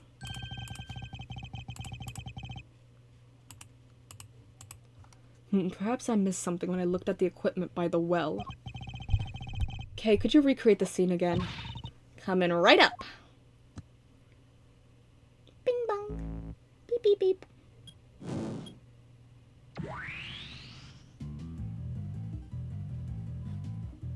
Good. Scour the scene, inspect anything that catches my attention. Yep. Oh, no, we did that. Oh, we gotta deduce.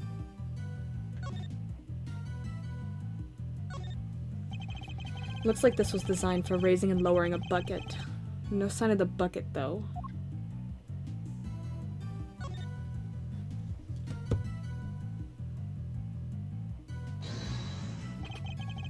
I think it's the rope. Yeah. No? We're gonna need some specifics. Gotta say. Come on, so you gotta give us more than that. Yes, this contraption, if I'm not imagining things, it's missing something. It's not the rope? Oops.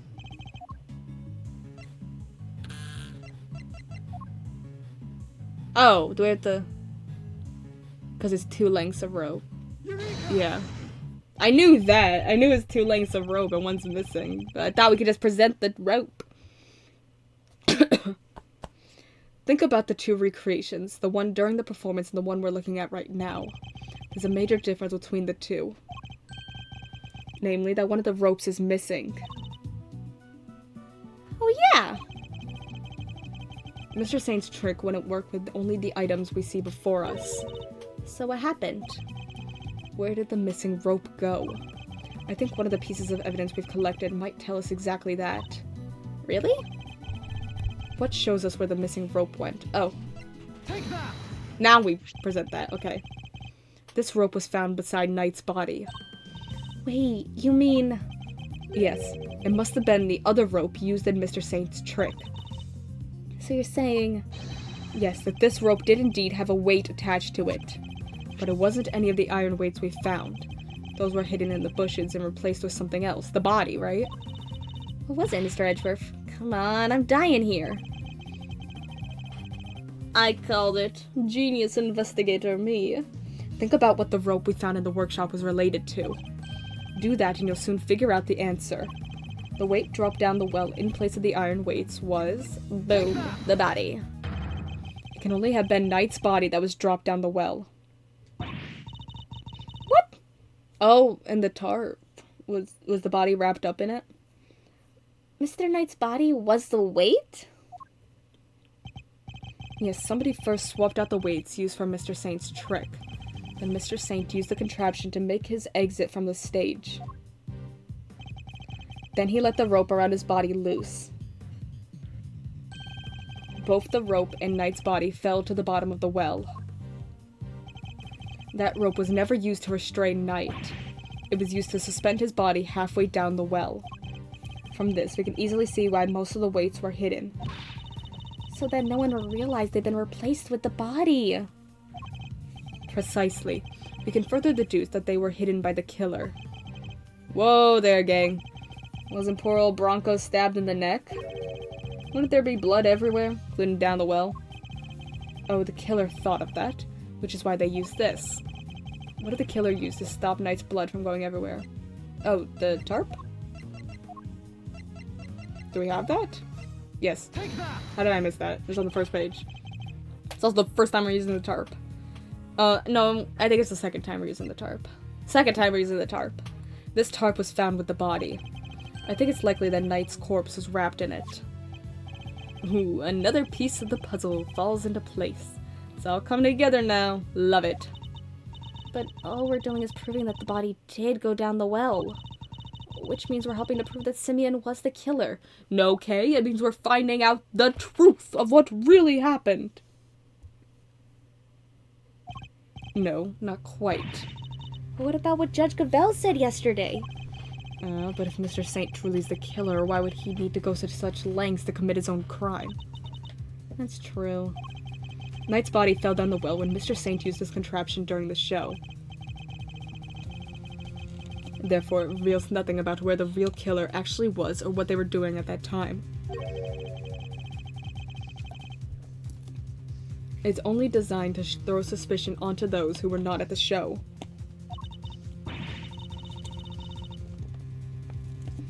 Yeah, I guess we did suspect Mr. Knies right away, huh?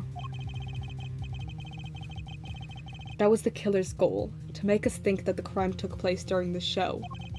In other words, they used the well contraption to construct an alibi. Miss Barry, when exactly did Mr. Saint put his contraption together? It would have been the day before the show. The night before, actually. Yeah, we started getting ready for the show at around 9 p.m. And I think we finished at around midnight.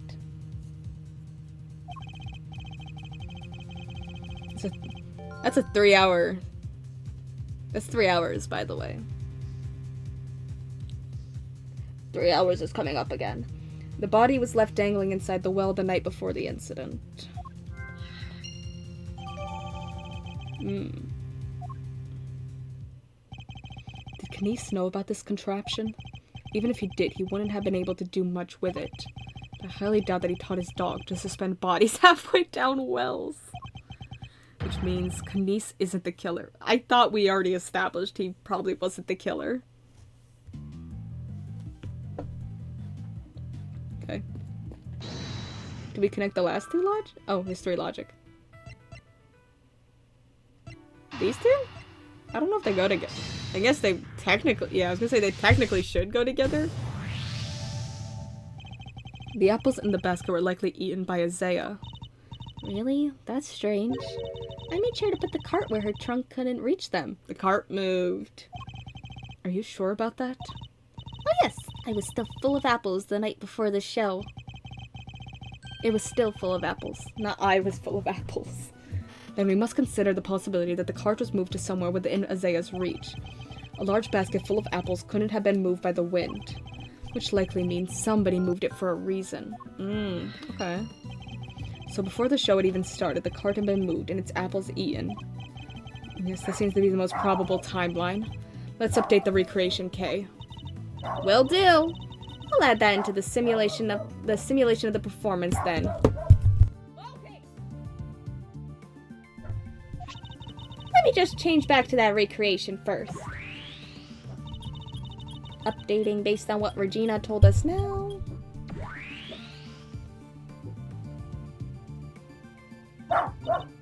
There, all done.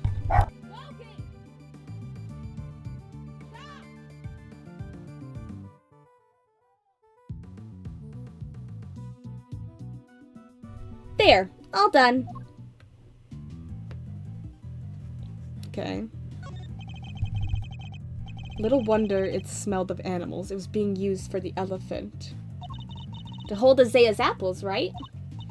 Yep, it was full of them the day before the show. So they vanished overnight. Oh, did you figure something out, Mr. Edgeworth? Quite possibly. Car.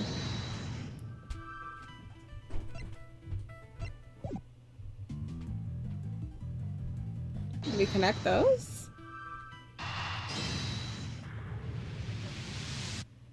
Okay. They seemed a little too far to be connected.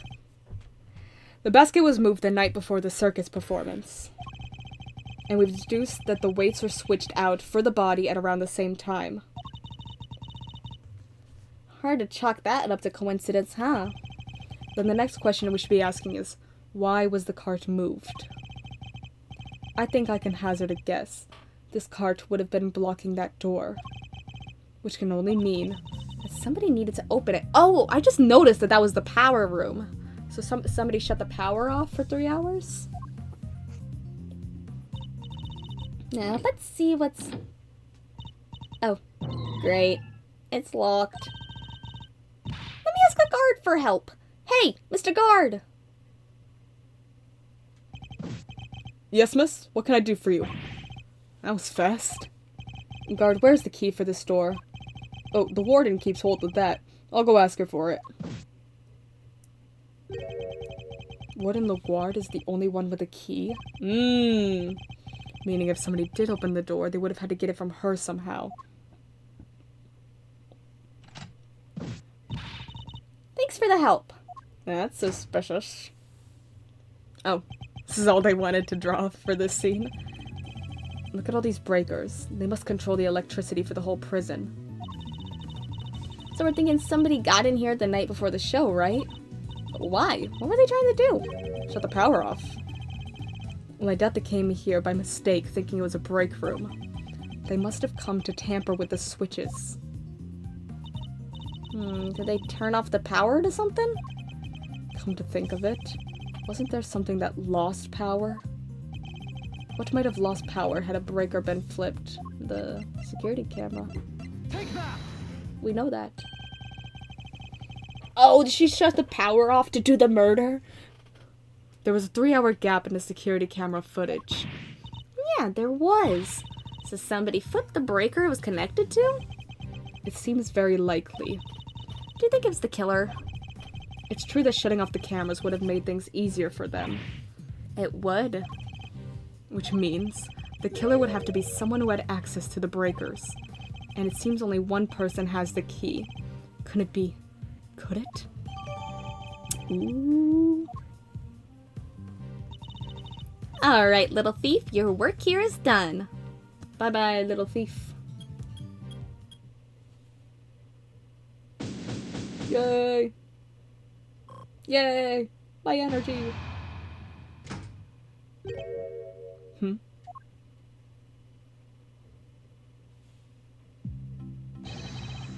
First on the scene, the early bird wins the worm.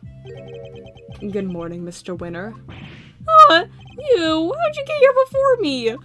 Oh, I love Eustace. Good morning, Mr. Mr. Winner? No, Mr. Edgeworth. I see you've made an early start. And I see you've made a late one, Judge Gavel. This is not my only case. I am a very busy woman. Not all of us enjoy the freedom of a prosecutor relieved of his only current responsibility. Oh, I do apologize. I meant, of course, an associate attorney. Damn. Associate. More like asinine. We'll see about that. Eustace, let us begin the investigation of the yard. Okay, I'll go get some officers to help. That won't be necessary. We've solved the case. Why not? We've already finished investigating the yard and won quite the prize in the process. Won? But I'm supposed to be the winner. Your Honor. I'd like to revisit your theory from yesterday, in order to thoroughly disprove it. Hell yeah. I would caution you to choose your words carefully, Mr. Edgeworth. As I'm sure you remember, your badge is in my hands. How could I forget? You've told me several dozen times already. Perhaps you'd care to try a different threat? You have been warned repeatedly, yes, and each time my words seem to have fallen on deaf ears. Allow me to make this crystal clear. The committee cannot and will not tolerate insubordination. Objection! The fate of my badge and the whims of the committee are of no concern to me now. The only thing that concerns me is proving Simeon Saint's innocence. Interesting. And spoken like a true defense attorney. In that case, I shall be equally uncompromising. In the name of the goddess of justice, I will strike down your case without mercy. And when I am done, your career as a prosecutor will be over as well. Damn. I hope you do not come to regret this.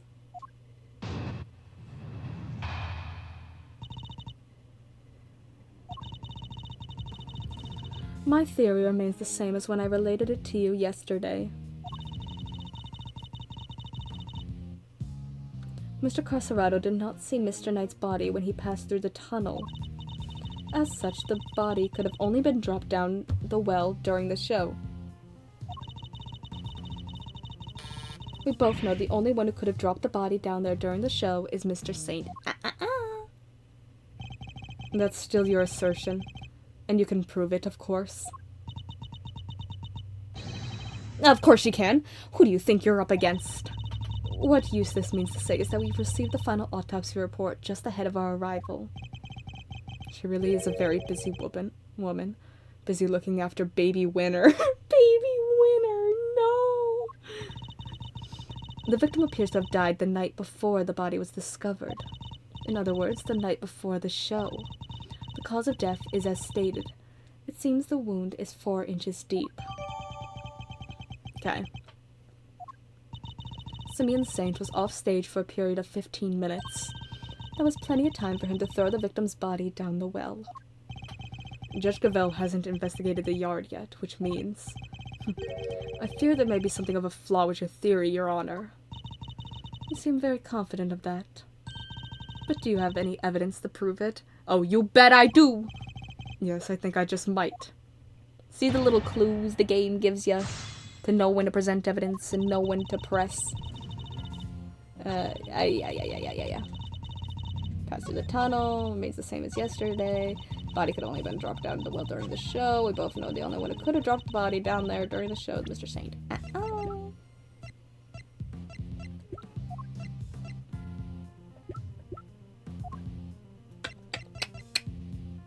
Objection!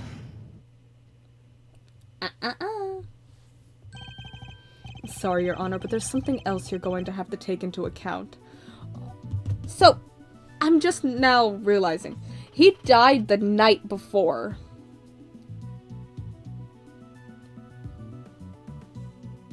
He died the night before. And none of the guards passed by his holding cell and realized he wasn't there for hours? Because his body was only discovered at 9 a.m.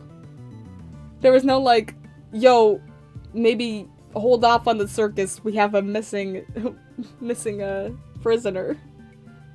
Nothing, huh? Sorry, Your Honor, but there's something else you're going to have to take into account. The well in the yard was rigged up to create a certain unique contraption. A contraption? Go on. You'll recall that Mr. Saint was sent flying from the stage by the elephant. I do. Just before he was to be absent for some time. He was only able to fly through the air thanks to a weighted rope he tied around himself. Dropping the weighted end down the well allowed him to complete the trick. Objection! Wait, wouldn't that send him flying as soon as he set foot on the stage? Hold it! It's simple, really. He kept the weight from falling by using a stake to keep the rope in place. With the second rope, he was able to pull the stake free, thereby controlling when the weight was dropped. We have found evidence to suggest that the original weight was replaced with Knight's body. This was done by the real killer in order to create an alibi. Got her. The estimated time of death tells us that the murder took place early in the morning. The killer could have tampered with the contraption in the time between the murder and the show. Objection! You're saying Mr. Saint himself set this contraption up, right? Well then, who do you think is the number one most likely person to have used it to dispose of a body, Even you must see how this looks. That's the smartest thing you've said, Eustace. Objection! That's a fair argument. If Mr. Saint was the killer, he could have simply done as Judge Gavelle theorized, without these extra steps. Miss Barry? Yes? Does anyone else know how Mr. Saint's trick works? Well, let's see. We had to get the president's approval on what we were going to perform. So I don't think Simeon's the only one who knows. And there you have it. Overruled. Interesting. You have certainly been diligent in your investigation. And yet, I fail to comprehend your actions still. Why do you not work to do what is right? Is what I am doing wrong? If so, who is it that deems it so? How can you not grasp even that? How can you not see that you are doing wrong at this very moment? You are a prosecutor, and yet you aid the defense. This flies in the face of common sense. You are breaking every rule in the book. No.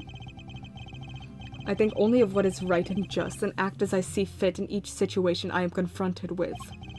This is the path I have chosen, and whether you can comprehend that choice is immaterial. But if you mean to stand in my way, I will fight back with all I can bring to bear. Perhaps the goddess of justice is testing me. Very well. If it is her will that we must fight, then I shall end this once and for all. Listen well, Mr. Edgeworth, for there is another reason why only Mr. Saint can be the killer. Motive? Are we gonna attack motive?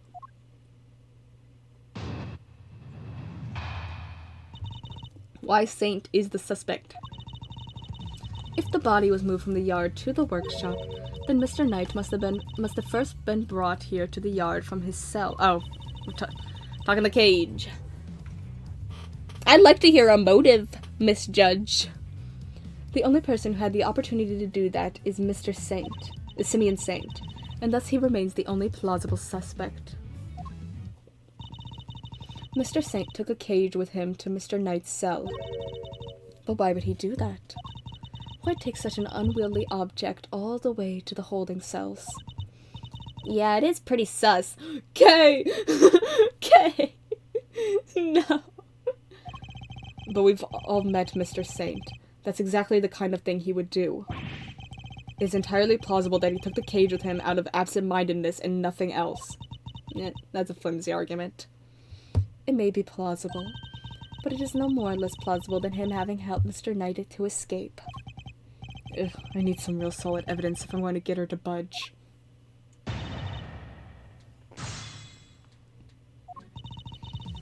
Okay. And Mr. Knight was the first one brought here to the art farm himself. The only person who had the opportunity to do that is Simeon Saint. No.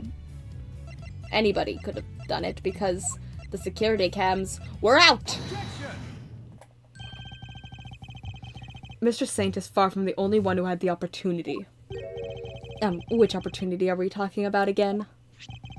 We'd previously established that the time code on the security footage was off by 3 hours. And from this, we can deduce that there must have been a power outage lasting for the length of that time, during which anyone could have moved around the prison undetected. Do you mean to say that our killer intentionally created the 3-hour gap? That it was no simple camera malfunction? Is that even possible? It was completely possible to create the 3-hour gap using this, the breaker. Yes! And only one person could have done it, it seems.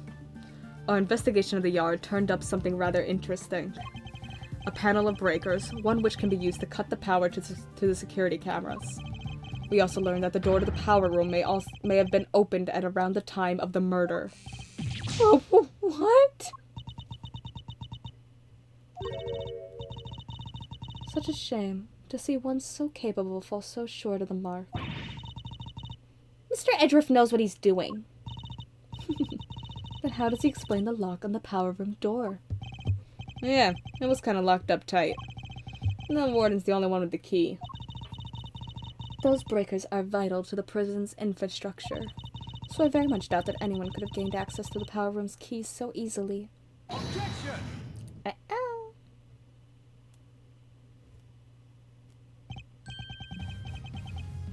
No, but one person could have. I beg your pardon? That person, the killer, had easy access to it, in fact. And what's more, their position here is such that nobody would dare question them. Objection! What? There's no one like that. The breaker to the electric fence is in there. They would be questioned in an instant. There's only one person who meets these criteria. I can hardly believe it myself, but I have to follow where the logic leads. The person who had access to the power room key was Fifi. I knew something was off about you. The real culprit is... Oh. Speak of the devil herself. Warden Laguard. Oh, just look at you. Aren't you the cutest little poochie-woo? He's not just the pretty face. Missile also has quite the nose for sweet things.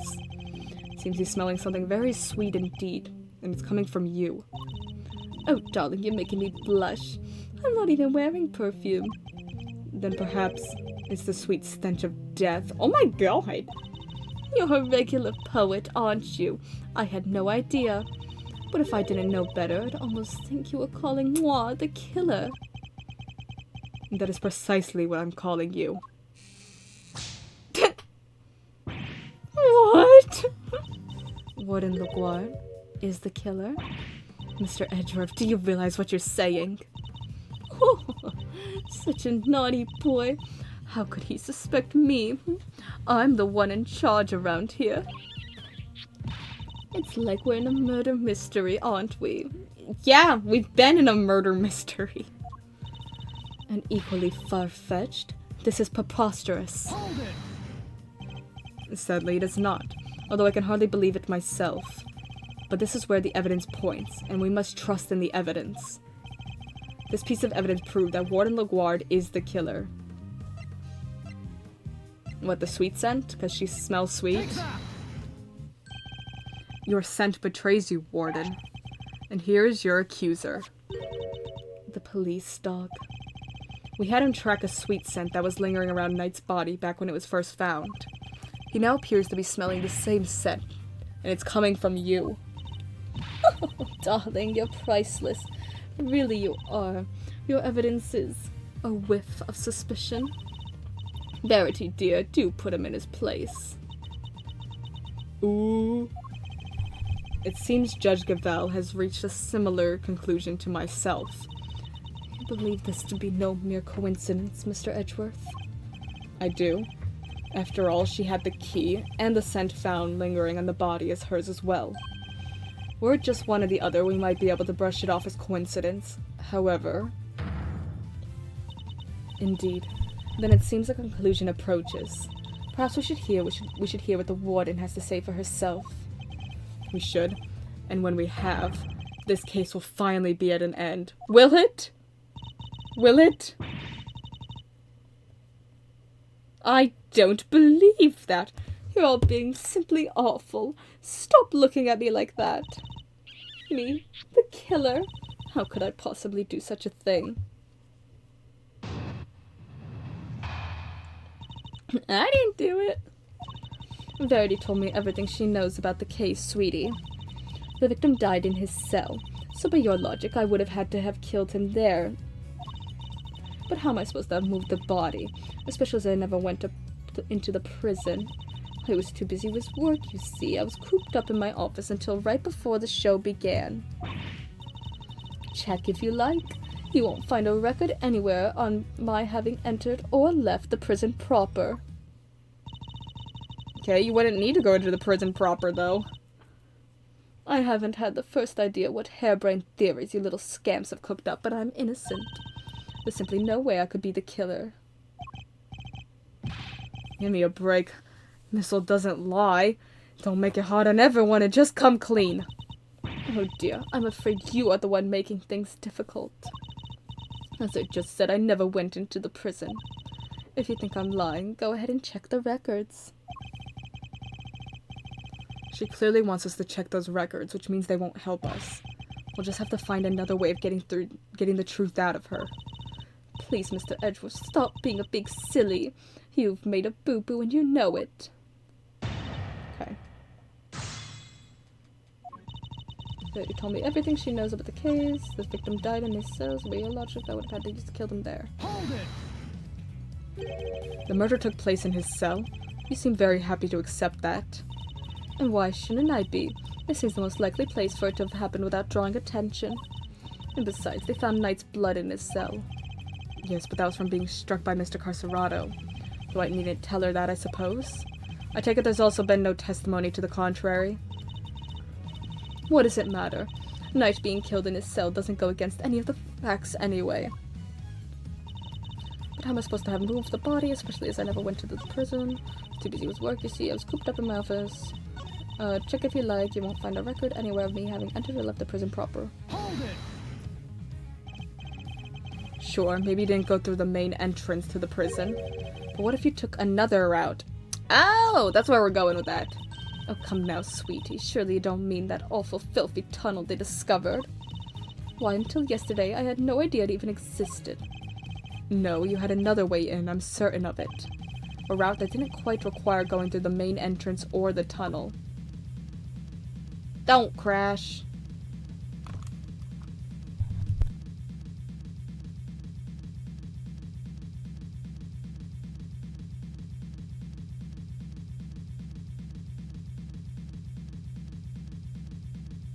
Can I still be heard?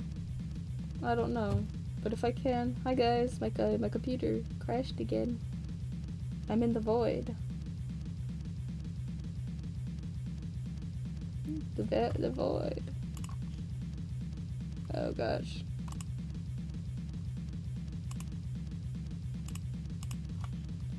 Oh, don't crash. Don't crash on me. Game man. I haven't saved it a while, and I don't know what it last auto-saved.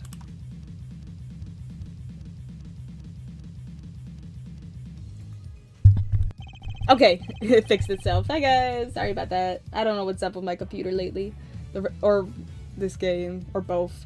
The route you took went through this location. The yard. Take that! Through the fence? Warden, you took Knight from his cell and brought him to your office, which just happens to be connected to the yard. If you had a way through the... That's why the power was off? If you had a way through the fence, then you would have been able to circumvent both the entrance and the tunnel.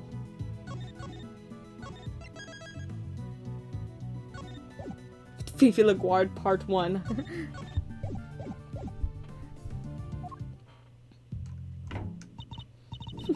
A cold star for creativity, darling. And how would I have gotten through the fence, The power was off, lady. The extremely high fence topped with razor wire with thousands of volts of electricity going through it. Yeah, how is she supposed to have gotten through that, The fence's electricity supply can be cut off from the power room. And only you had the key, Warden. No one but you could have done it. Utterly ridiculous. The power room is on the prison side of the yard. Warden LaGuard is on the detention center side. How would she have even reached the power room? Exactly, Verity, darling. Well, clever puss, you've dug yourself a real hole now. If there is no record of Warden LaGuard having entered the prison proper, then the idea that she could have shut off the fence by using the breaker is out of the question. Okay, fair. But there must be some way she could have done it. Take a deep breath, big guy. Lose your cool and you've lost everything. But if I don't find a solution, she might wriggle out of this. Hey, I said take a deep breath, not freak out and completely lose your cool.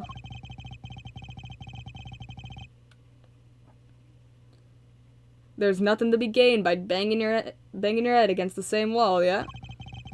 No matter how you look at it, Warden LaGuard couldn't have done it alone.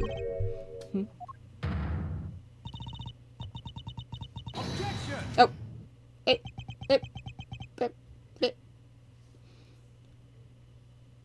Mr. Edgeworth, you cannot find a... So she had an accomplice? You aren't doing yourself any favors by obstructing justice with your silence. Who's the... Is it Kanice? Is Kanice the accomplice? I'm trying to think who the accomplice... What would have... Maybe. Or maybe someone else? That was a reflect... Let me look at the... what we have.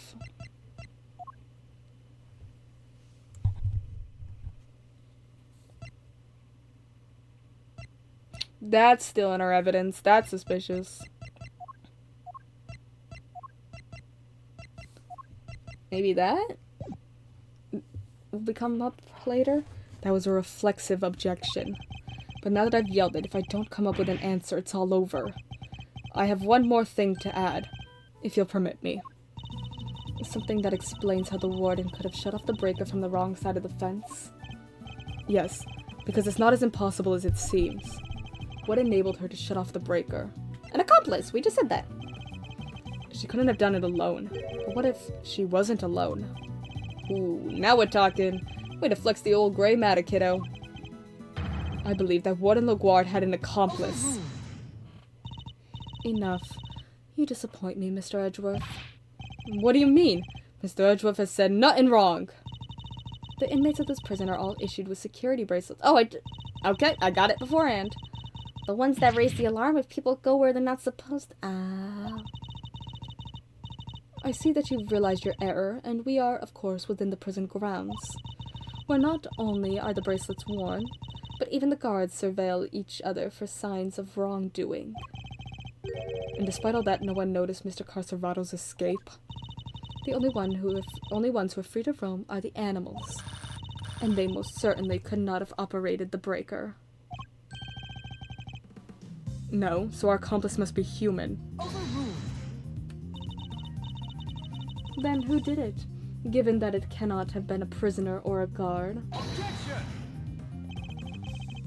I wouldn't be so quick to rule that out either, Your Honor. The fact is, there is one person, someone whose movements weren't restricted, and I have just the evidence to show who that free-roaming person was. Okay, so I didn't have to jump as far as I did earlier. The game will lead you to that conclusion. I'm just a genius, what can I say? This is One of the prisoner's bracelets. Indeed, a broken bracelet belonging to a certain self-proclaimed model prisoner. What do you mean? And who is this prisoner?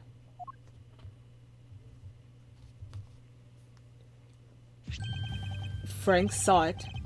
Back at the scene of the crime, Frank.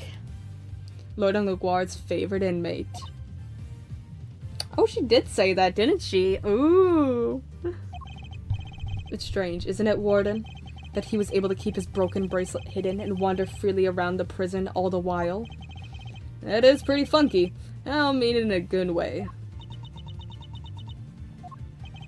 It couldn't be the case that he was permitted some sort of special leeway, could it? Although you are in the habit of giving such leeway to certain others. Bodhidharma Kanice, for example. Mr. Edgeworth, that is pure speculation. It's not. In that case, why don't we ask Mr. Sod himself? I'm confident he'll confirm for us that he and Warden LaGuard were accomplices in this crime. If the two of them have worked together, a certain route into the prison becomes viable. The real route by which Knight was moved from his cell to the prison proper. Recall that there were two big obstacles in her path. First, the security camera outside Knight's cell. Second, the electrified fence in the yard. But she was able to remove both obstacles in one fell swoop. By having Mr. Sod shut off the corresponding breakers. Alright, Mr. Edgeworth, you've had your fun. And, do you still deny it, Warden LaGuard? Oh, no, darling, you've got me. I admit it. Warden? Tell me this isn't true. I'm sorry, Verity, honey, I'm afraid it is. Frankie helped me do it. No way. You did it, Mr. Edgeworth, you got her. No, Kay, listen to the music. She hasn't even done her breakdown yet. She's gonna say but. Nice shooting, cowboy. She won't be reeling out of this now. As Mr. Edgeworth said, I had Frankie switch off the breaker. But we didn't kill Knight, did we? No, sweetums, no we didn't. What? Warden, explain yourself. Oh, Verity, dear, I doubt your precious goddess will want to hear my excuses now. She is all-merciful. You have but to confess and you shall be saved. Oh gosh, all right. I was being threatened. I had no choice but to do as he said. Who's he? Bodhidharma Kanice, that awful assassin. Kanice? How long has it been since that awful man came here to my beautiful prison? I'll never forget the day he arrived.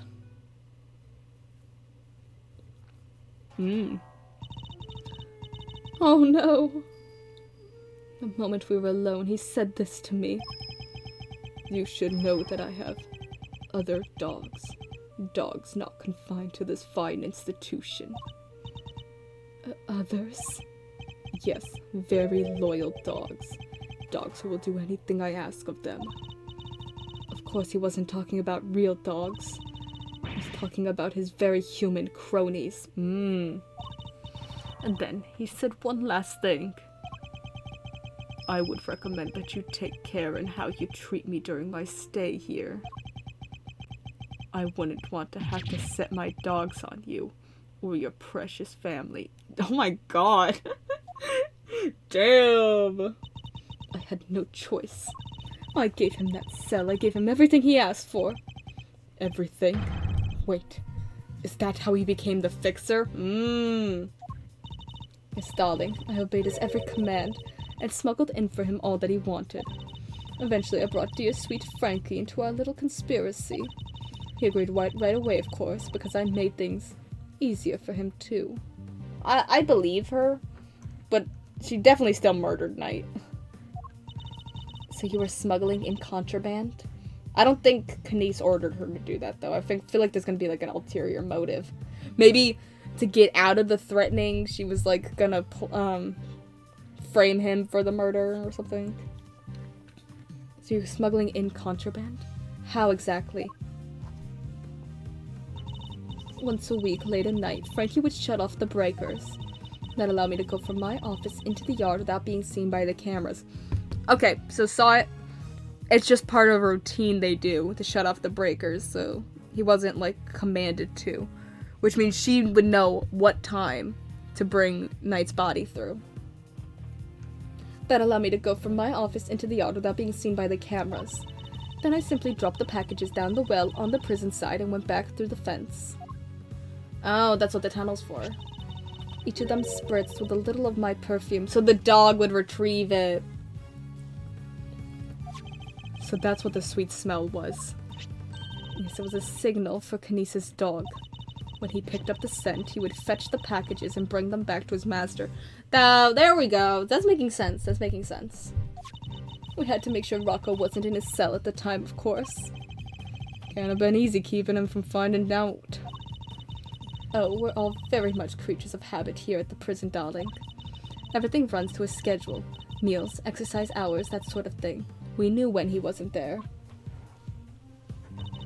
And that adorable little bear of his freezes with fright at the sight of Kinesis' dog, poor thing.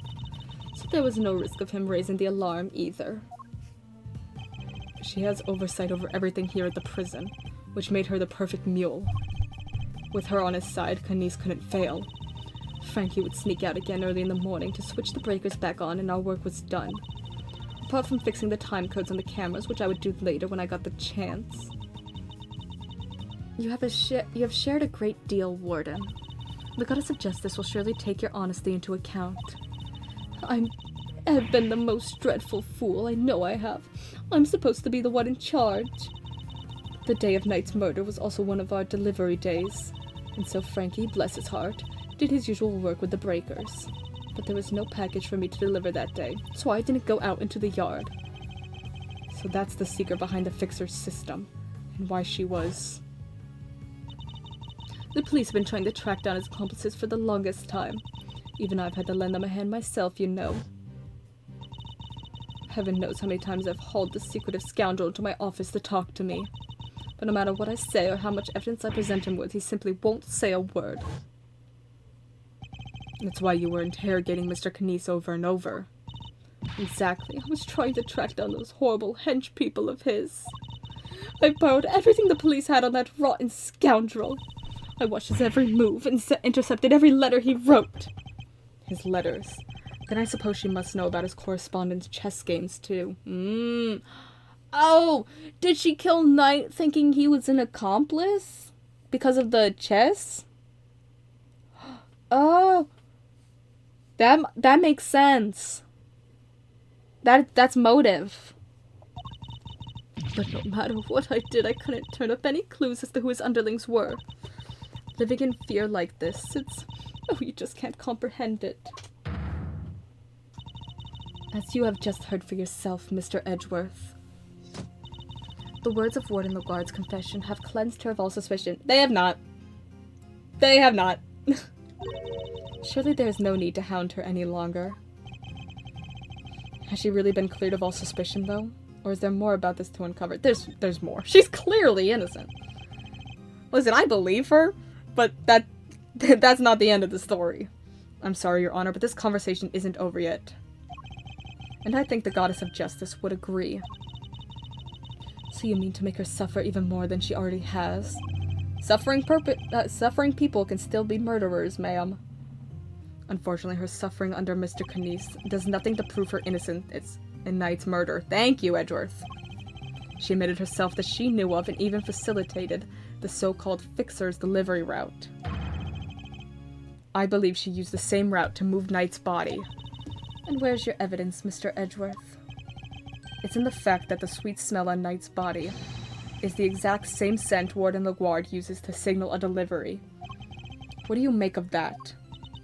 Well, that's because we've done it so many times by now that the whole well probably smells of it. Some of it must have just rubbed off on his body. That does match the statement that Mr. Carcerado provided. Smell. You always smell kinda nice down there. Nice? Gee, I don't know. Smells sorta like dessert, I guess.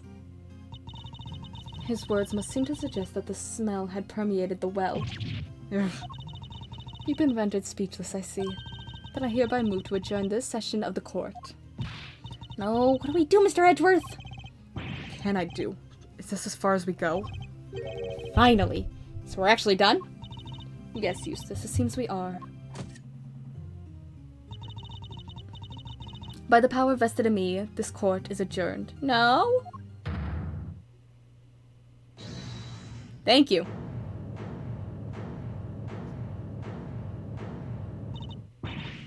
Who was that?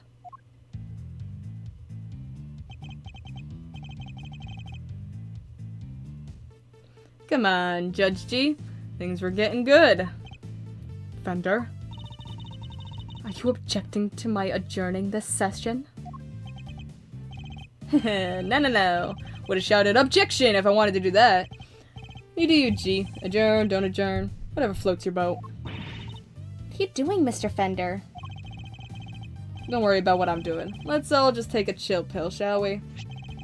By which I mean a square of chocolatey goodness, anyone? Are you trying to get yourself charged with contempt of court? Nah, my bad. I just had a quick request to make is all. Simeon Saint's lawyer, that is. Yes, I'd forgotten that you were his real attorney, Mr. Fender, with all the nothing you've done for this case. How could you? You're killing me here. Can you blame us? You've been making Mr. Edgeworth do everything this whole time. Right you are, which is why I figured it's time to put in some work. Work, you say? Somehow I don't believe you've worked a day in your life. Then you know what? That's so fair, Verity. That's so fair. He has done nothing so far. Let's just say this is me doing some prep work for the upcoming trial. Mind if I question the witness? Now? Amusing, but what is there left to ask? I've got a feeling in my funny bone that Fief's here has something more to tell us about the killer. Do I? Yes, indeed. See, as a major player on Team Simeon, I can spot a sympathizer when I see one. And you don't think he did it, do you? So tell us, who did? Come on, spill the beans, we're all ears. Mr. Edgeworth? What's he doing? He's trying to coax Warden LaGuardia into giving something away. Ask yourself, why would she go to all the trouble of sending Knight's body on such an odd journey? It's because she wanted to frame Mr. Canese. She did? No way. If he was convicted of committing murder here, that would have been grounds for a transfer to another prison. Most likely a more secure facility. And where he'd be out of her hair forever, huh? Precisely. She saw her opportunity and seized it. No. Saint can't not be the killer. It's not fair. I was all ready to prosecute him. I know, right? But maybe we should find out what she thinks first. Don't want to get the wrong guy, yeah? Nice. Now Mr. Winter has to go along with it, too. Well, Warden, are you happy to testify further? Of course. How could I refuse the silver-tongued devil? Eddykins, you have such a way with words. I'm just doing my job, thief. Besides, one can't tell the truth without telling the whole truth, can one? I'm simply dying to tell all verity, darling. Do say you'll let me. As you wish. Court is unadjourned. I can't believe you pulled that off, Mr. Fender. Ooh, me neither. Thank you for the timely intervention. Hey, it's the least I could do. Kay's not wrong. I've been leaning on you hard, and besides, the defense never rests, am I right? Simeon's dependent on us. Sadly, I think I just about exhausted my reserves of cool lawyer chat there, and we can't foul this up now. Which means you're up to bat, Miles McSmiles. Miles McSmiles. Show him that never rest spirit. I love how Eddie talks. But also, he is such a useless attorney. He's done nothing. I shall. Fabulous, then let's get started.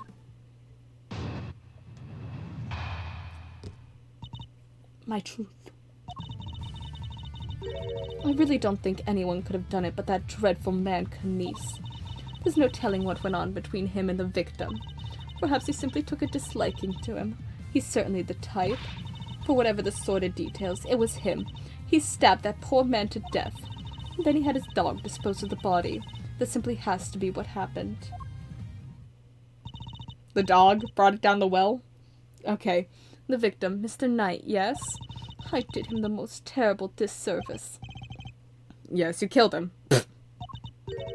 I suppose you could put it that way. If I weren't such a sorry excuse for a warden, this would never have happened. That's why I have to clean up this terrible mess. Warden Laguard, as ever, your honesty is truly to your credit. I'm certain Mr. Knight is looking down and weeping tears of gratitude. You've clearly never met Mr. Knight.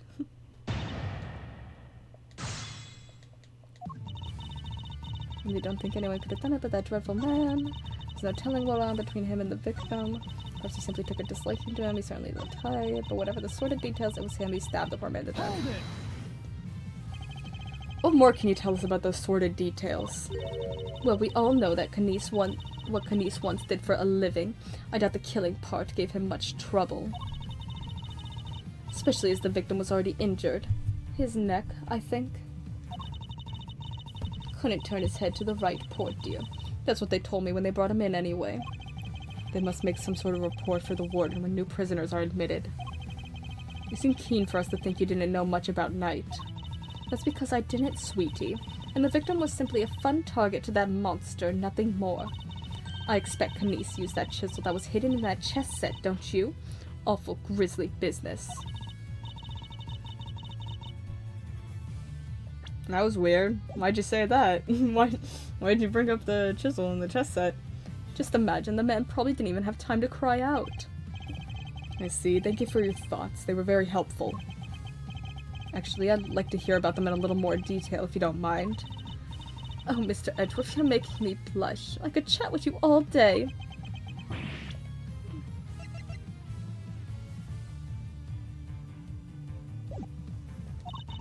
Oh, don't look so nervous, darling. I'm only teasing. Of course, we could talk about them some more. Expect Kanice used the chisel that was hidden in the chess set, don't you? Objection! Let's talk about that, man. Warden Laguard, you strike me as being more careful than the image you project suggests. Oh, Mr. Edgeworth, please, call me Fifi or Sweetie Pie if you prefer. No. However, I think you may have been a little less careful than you realize in this instance. She just tee-heed at me. Tee, aren't you just the most adorable little creature? Don't be embarrassed, we're all family here. Come on, Mr. Edgeworth, don't let her get inside your head. You said earlier that you didn't know much about Knight, in which case I find it rather strange that you know about the chisel. Well, of course I do, darling. And don't you think we don't check prisoners when they come in? Objection! Also, why would you let him keep it if that were the case? You're not talking your way out of this, Warden. That is entirely irrelevant and you know it. Knight didn't bring the chess set into the prison himself. It was brought by Mr. Saint when he came to visit. Knight wouldn't have had it with him when he arrived. I mean, of course that when Mr. Saint came in, we... Objection! You checked him? I find that hard to believe, because if you did, that makes your story all the stranger. If you found the chisel, why did you not confiscate it there and then? Judge Gavelle, did you tell anyone about the hidden compartment in the chess set? I did not. If no one leaked our findings, then how exactly did you learn about the chisel, Warden Laguard? Because it certainly couldn't have been when you checked Knight on Mr. Saint on their arrival, or Mr. Saint on their arrival. Indeed, such a thing would imply an intentional oversight if it had been found, yet let through. Precisely. So, Warden Laguard, and answer truthfully this time. Where and when did you learn about the chess set? If you won't answer, then allow me. I submit that you... Alright, darling. There's no need to rub it in. You got me, alright? I questioned Knight. That was when I learned about the chess set. But please, you have to believe me. I did not kill him. One moment, Warden. This is a significant development. The court requests that you make a detailed statement on the record. Any objections, Mr. Edgeworth? None, Your Honor. Thank you. Thank you, darlings. I'll clear up this awful misunderstanding, I promise. Very well. Go ahead, Lord and Laguard, and please tell the truth this time. Her lies are starting to wear thin. This is my chance to expose her.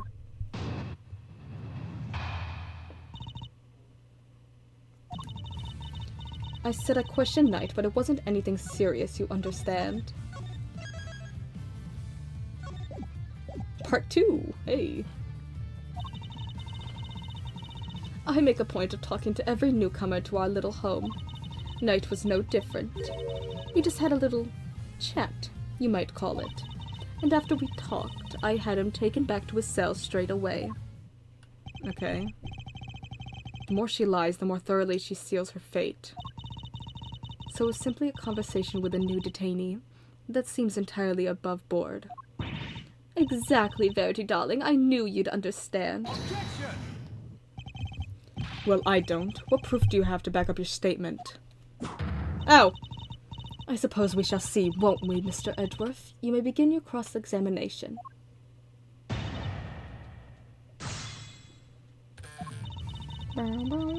Question Knight, but wasn't anything serious. I make point talking to every newcomer. Knight was no different. We just had a little chat.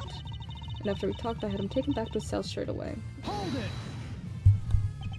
If he really had gone back to his cell, he would still be alive today.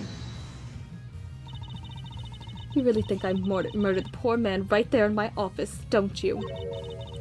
But what would my motive have been, darling?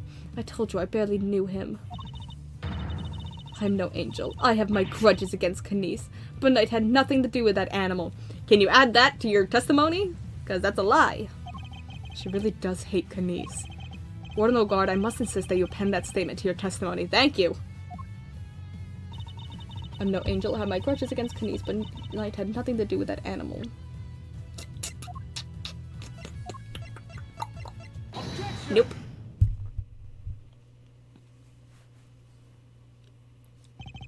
Judge Gavelle, I'd like you to take a look at this. Notes about a game of chess. What is the significance of this, Mr. Edgeworth? It was found in Knight's cell, which is exactly where you said you saw it too, Warden Laguard. But you didn't just see this game in Knight's cell, did you? You've seen it in Mr. Knight's cell too. What do you mean? Objection! Oh, come now. Don't tell me you haven't taken a look at the chessboard in maximum security. I imagine you watch his every move like a hawk. Or rather, I imagine you feel that doing so is your only option.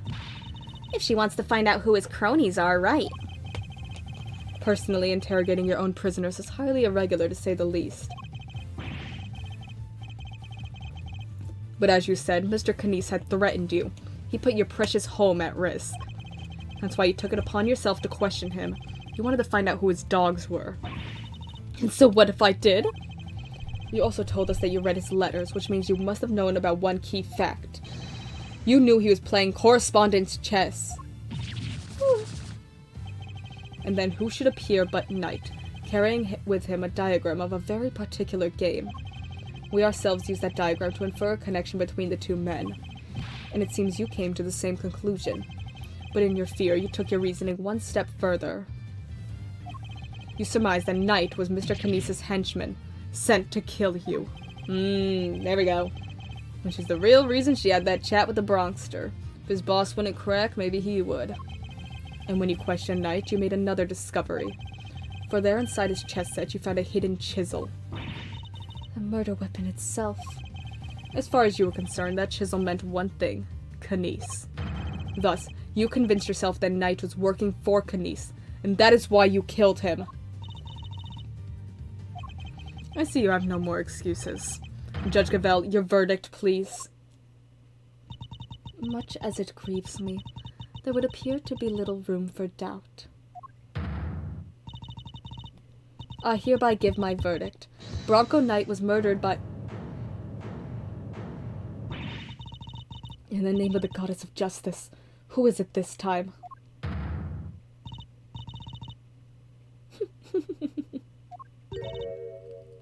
Warden? It's a joke. It's all a big stupid joke. You people just don't get it, do you? I think we've proven that it's you who didn't understand things correctly. Me? Please, darling, I understand it all perfectly well, thank you very much. And I understand that there's a glaring contradiction in your theory, Mr. Edgeworth. I'm just grasping at straws now. I have no time for this. Your Honor, the verdict. I'm curious to hear what the warden has to say. What? You're a doll, Verity. I just have one last thing to say. Then Mr. Edgeworth can declare himself the winner.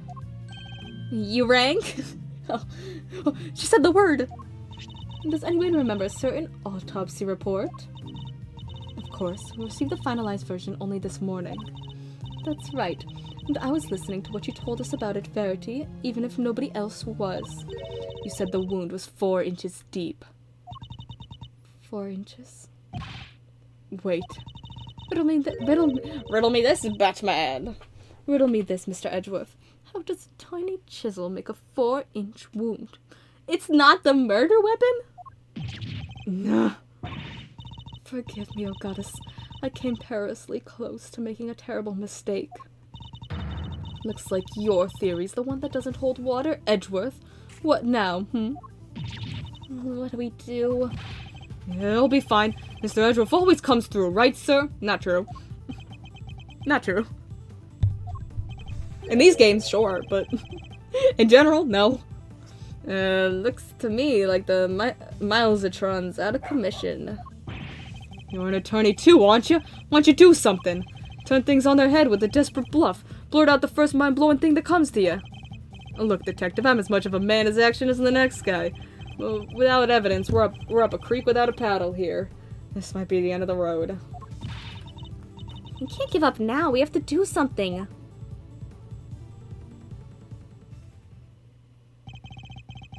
I'm certain that Warden Laguard is the killer. It's the only explanation that fits the facts of the case. But if the chisel wasn't the murder weapon, what other bladed weapon is there here in this facility? It seems we still do not have all the answers. Nor the evidence to prove those answers. Alas, we must wait until the trial to see this matter resolved, I'm afraid. Objection! Come on, G. You're just giving the killer a chance to destroy the evidence. Are you calling the judicial process into question, Mr. Fender? I am. It's crazy. Nope, not me. I tried, Miles. Any bright ideas? What is the real murder weapon, since it's clearly not the chisel? Confound it, this question throws everything we've deduced out the window. We don't have anything that could be a murder weapon, do we?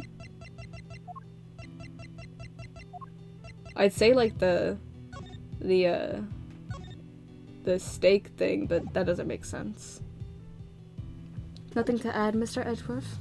Allow me to remind you that claims not supported by sufficient evidence are subject to the harshest penalties.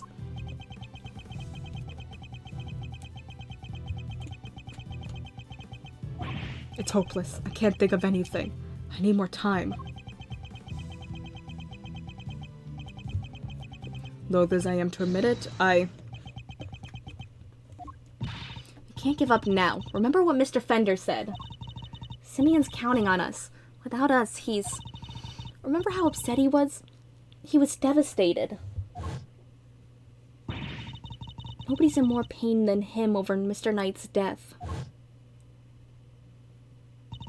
There's no way he did it. But if we can't save him, who will? And what's more, he believes in us. He's sitting in that cell waiting for us to bring him some good news. And I, for one, won't walk away until we have some. Okay. Gee, Miles, your little buddy's there is quite the motivational speaker. And she's right, too. When you find yourself on the ropes, think of your client. Picture them pleading with you to help them. Doesn't that make you want to fight back as hard as you can until the very end? Think of your old man, good old Gregory. No matter how bad things looked, he'd always find a way to turn it around and save his client. You're just like him, right? there's any way to force a turnabout here, you're the one who'll find it. Oh, turnabout! Simeon's counting on you. Judge Gavelle, you seem to have recovered your composure, Mr. Edgeworth. But if you mean to attempt a defense, I would advise you to consider the ramifications. You have repeatedly proposed misguided theories and have made numerous false accusations. If you do so again, I will have no choice but to judge you unfit to serve as a prosecutor, and relieve you of your badge for good. She's right. I have put forward a number of theories that have proved to be flawed in one way or another. Have I made some sort of fundamental oversight? Wait. She said my theories were misguided. Nothing to say. Then the court will tolerate no more of your time wasting. I hereby... Sir? Mr. Edgeworth? Give my verdict. That's it. Been thinking about it the wrong way all this time. My theories weren't misguided. I was being misled. The defendant, Simeon, saying, No, this is not court. He'd be going to trial still. I think it's a little soon for that, Your Honor. I'd say it's well past due, darling. Wouldn't you agree, Verity? You said it was Kanice. You said it was Kanice, not Simeon. Mr. Edgeworth, you may proceed. What? I'd like to remind you of a few things. The sighting of his dog, Helmet, the fact that he wasn't at the show. These and other factors made Mr. Kanice the obvious suspect at first. This again, Mr. Edgeworth. You seem almost proud of your blunder. But what if the real killer wanted us to suspect Mr. Kanice? What if it was all carefully arranged? And what if the same was true of the chisel, our purported murder weapon? Knight had been stabbed multiple times in the same place with a bladed instrument. What if he was stabbed with the chisel after the real murder weapon had been removed? Just to leave traces of blood on it for us to find. That was how the killer misled us into thinking the chisel is the murder weapon. But why mislead us in this way? Why indeed? Why make us think the chisel is the murder weapon rather than whatever was really used? Because it is the murder weapon in order to get Knight transferred, in order to get Kanice transferred, yeah.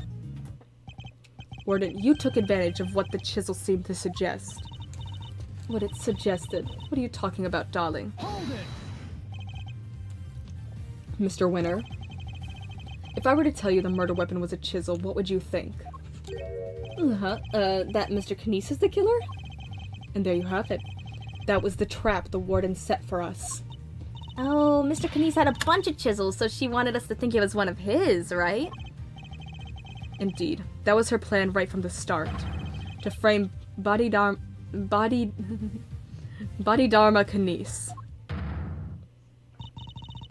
Your reasoning would appear to be sound. Warden LaGuardia certainly seems to harbor a deep and abiding hatred for Mr. Kanice. However, I think you know what I'm going to say next. That alone is not sufficient proof that Warden LaGuardia is the killer. I knew that wouldn't be enough. There's only one thing that will prove it. The real murder weapon that we know must exist. If you cannot prove your theory, then this conversation ends here. Objection! If we could just find the real murder weapon. Objection! Oh my god, is it in the alligator? That's why the metal detector went off. How many times do we have to go over this? We searched the prison from top to bottom. Eustace is quite correct. Wait. One is attached to Helmet the dog, the other to Kanice's knife. And it's off the knife. We got it. There's the murder weapon. No other possible murder weapon has been found, so I'm afraid you're at a bit of an impasse. Objection! It could still prove my case yet, Your Honor, because it's still here inside this prison. This would have made sure of that. The security gate. I'm glad you at least remember what it is. And do you remember what it does? Of course I do, I'm not an idiot. The security gate detects metal. Which means you can't bring anything metal into the prison or take it out. Oh. Precisely. If there is another murder weapon, it cannot have been taken off the premises. But nor can it have been brought into the prison in the first place. So we find ourselves right back where we began. Judge Gavelle? What I'm trying to tell you, Mr. Edgeworth, is that if you wish me to believe that there is another murder weapon here in the prison, you'll also have to explain to me how it got here. Is in the evidence lockers, wasn't it? Alright.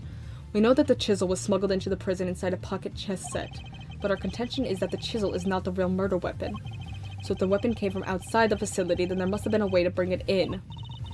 Yes, the question of the hour is this. Can you show me this alternate route? How did the weapon Warden LaGuardia used get into the prison? You borrowed evidence from the police to help with your investigation. Is that correct? There it is! Why, yes, sweetie. Everything related to Kanice is with me now. There it is. Everything related to Kanice is with her. Heaven knows how many times I've hauled this secretive scoundrel into my office to talk to me.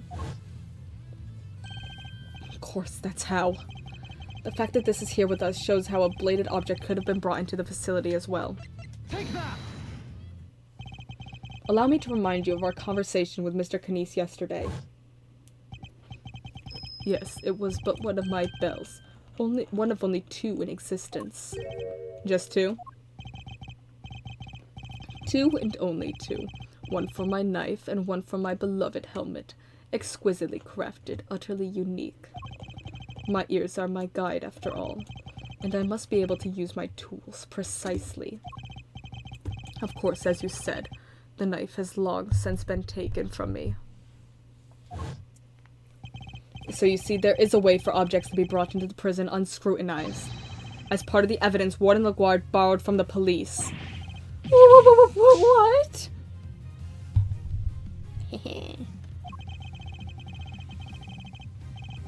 Mr. Kanice's knife was part of the evidence in the case against him, and that evidence was here in the prison. Not only that, but the knife had a certain bell attached to it. The bell was attached to the chisel. Correct. The killer took the bell from the knife and attached it to the chisel. But that can't be right. The chisel only had Mr. Knight's fingerprints on it. Easy enough to explain if the killer wore gloves. She made it look as if the chisel was the murder weapon and then attached the bell to it. In so doing, she made sure that all the evidence pointed to Mr. Kanice. And who had access to the evidence from which the bell was taken? Why, only the person to whom it had been entrusted.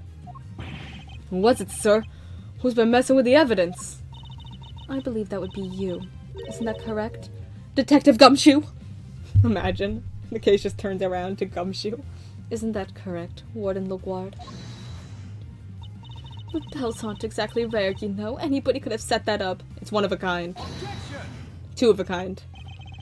Unluckily for you, that isn't quite true. These particular bells are unique, because there are only two of them in existence. What? By attaching that bell to the chisel, you as good as declared yourself the killer. But you don't have any proof that the knife was ever even here to begin with. I don't. Not yet, anyway. Mr. Winter, I'd like you to order another search of the prison right away. Huh? But if you do find something that's going to make things awkward for me... This isn't about what's convenient for you. This is about the truth, yeah! We have to find the truth. You're a prosecutor, aren't you? That's our whole thing. Well, yeah, but, you know. This worthless excuse for a prosecutor. If I had investigative authority, I wouldn't be sitting on it. Anyhow, it's not my decision to make. The warden would have to authorize it. You know full well that she will do no such thing. You have the power to insist on a search. Use it. Sorry, darling, but not without that evidence.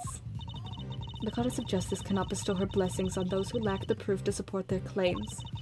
Our work here is done. The rest of this matter will have to be settled in the courtroom. No. If we give LaGuardia the opportunity, she'll destroy whatever evidence is left. I have to object. I have to stop them.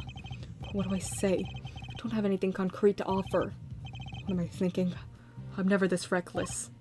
No, I can't back down now. I've got to put everything on the line. I'm not a prosecutor right now. I'm an associate attorney with a client to defend. Oh, only I can save Mr. Saint. And that means...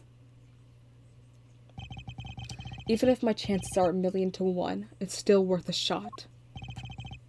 It's now or never. Should I object? Oh, yeah, of course. course. I suppose this must be how a certain serial bluffer always feels. Oh! Phoenix Wright mentioned. Regardless, I cannot walk away. Objection! Wait, Your Honor. This had better be good, Mr. Edgeworth. I've got it. Got what, exactly? The real murder weapon, of course. I know where Mr. Kinesis' knife is. It's in the alligator. It's in the alligator. Do you really, Mr. Edgeworth? I do. Not at all. If I did not know any better, I would say that you are bluffing. Learned it from the best. You wound me, Your Honor. I don't know the meaning of the word. This is terrible for my heart. There's no way you could. It's not here, I tell you.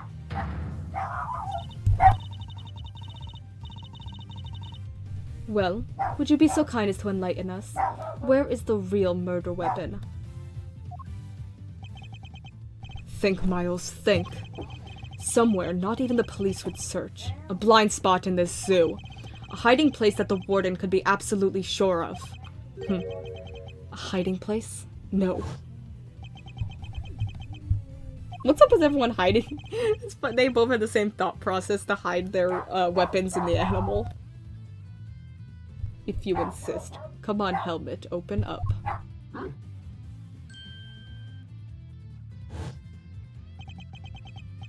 Did she use the same trick? No. That's ridiculous, isn't it? But the more I think about it, how many foolproof ways to evade detection could there be? Mr. Edgeworth, how long do you intend to keep us waiting? There's the faintest possibility I'm right, but if I'm wrong, we stand to lose everything. Your Honor, this is where the real murder weapon is hidden. Take that! Here? In the yard? Indeed. I don't believe I understand. Would you care to explain a little more? Where exactly is the real murder weapon hidden? In the alligator. Take that! Of course. That's what it must have been. Huh? What's the matter, detective? It's the metal detector, sir. It's, reacting to the alligator. What? How? The metal detector was reacting to something inside her after all. Your Honor, I'd like to remind you of this piece of evidence. The chisel. Didn't we just figure out that isn't the murder weapon? You might recall that Mr. Kinesis hid this chisel in his dog's mouth. Would you believe that the real murder weapon was hidden in much the same way? That's right. The murder weapon is hidden inside the alligator in that pond over there. What? No way. We detected the presence of a metallic object during our earlier investigation. Judge Gavel, we need to know what's inside that alligator. Understood. Then we will need to summon a veterinarian. Sure, I could get the little sweetie to open up for us. I'd be happy to give it a try. Please, by all means.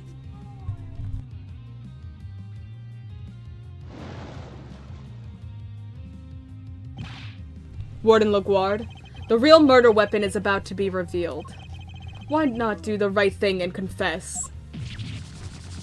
Oh snap. I have nothing to confess. As you wish. Then you can simply wait and watch as your lies are exposed. So we got it. That has to be it. It's over, Fifi Laguard. The real murder weapon was Bodied Arma's Kinesis' knife, making you the only person who could have killed Bronco Knight.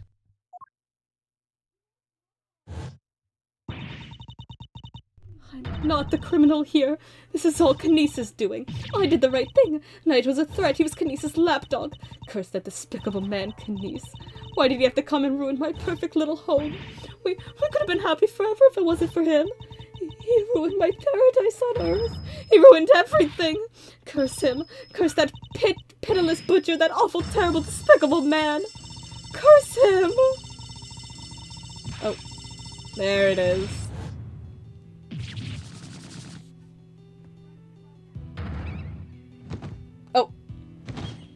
the heck? What the heck? That was crazy.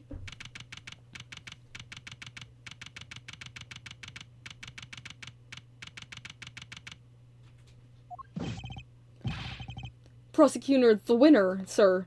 The test results just come back. The winner? I guess we've all been under a lot of stress.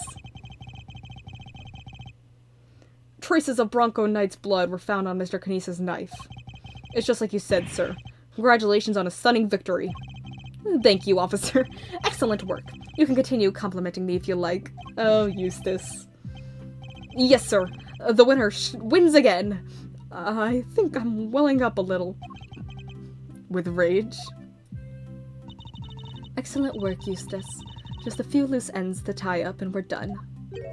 Huh? What are you talking about? I just solved the case, didn't I? We have yet to confirm whether or not Knight really was working for Mr. Knies. It will be vital to know if Warden LaGuard was simply jumping to conclusions on that front. There's Clueless, and then there's you. Well, then I guess I better get back to our investigation. Alright, officer, you're with me. You're about to see the winner win a whole lot more. Prepare to witness first-rate investigative talent in action. Yes, sir, I'm right with you, sir. Can't wait to watch you at work. It's winning time. There he goes.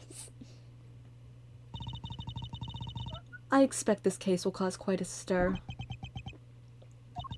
The attempted murder of a president is news enough, and now his would-be assassin has been murdered. But Knight never sought to kill the president in the first place. The truth is not always as important as it might seem, Mr. Edgeworth, in the eyes of both society and the law. How can you even say that? You do not have to believe me, however.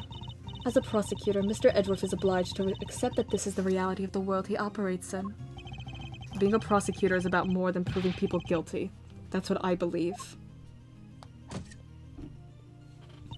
We are all free to believe as we choose, but the law is not to be toyed with for our own personal goals.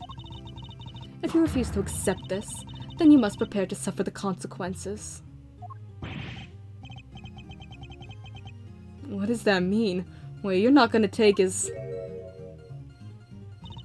I'm afraid I must be going now. Farewell, Mr. Edgeworth. Verity. Bye.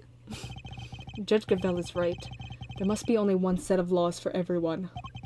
But if following the law means sacrificing the truth, can I really do that in good conscience? Hey, Simeon! Simeon, you're out! Hi, Regina. Aw. Is everything alright? They... did let you out, right? Yeah? But I'm so confused about what's going on. Oh, I just realized him doing that is the hear no evil. So he's done all of them. He's done the see no evil, speak no evil, hear no evil. Oh, that's so cool. Oh, I love a fun character quirk. Some guy just came and said I was free to go. And then I have Mr. Edgeworth to thank. You sure do. Mr. Edgeworth found out who the real killer is. Wow, really? You did that for me, Mr. Edgeworth? No. Oh, no. Stop staring at me like that. I'm innocent, I swear. Don't pull the rug out from under me now. Stop it, silly. It's true. He saved you. So say thanks already. Oh, okay. Thank you, Mr. Edgeworth. Thank you. And a great big Regina Berry thank you from me, too. Mr. Saint talking directly to me? Small victories, I suppose. Can I just ask one question, Mr. Attorney? Sure. I'm not actually an attorney, though. I thought Bronco was my friend. No, my best friend. I trusted him, but now... But now? Well, it's just I never knew. I never would have believed that he could hate somebody enough to want to kill them. If he kept something like that from me, then he never really trusted me, did he? Oh, that's not true, Simeon. Of course he trusted you. No, he didn't. Yeah, he just told me. I could have stopped him. I could have told him that hate never helps, that he had to let go of all that stuff. No. Mr. Saint, I think you're forgetting something. I should show him the thing that proves Knight trusted him. Oh, he asked him to get the chess set. Take that! It's the chess set I brought for him.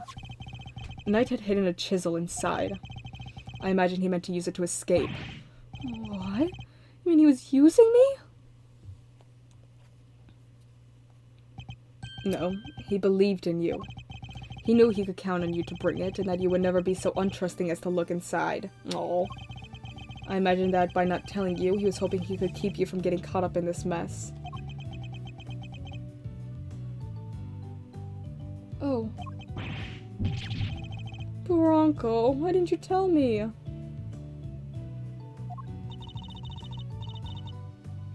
least you understand now, right, Simeon? I'm sure he does. He may not show it, but Simeon's no dummy.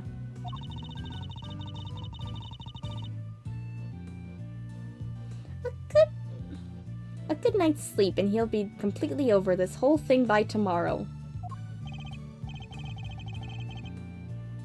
That's not as complimentary as you may think it is. I'll try.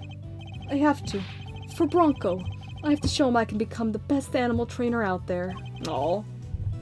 That's the spirit.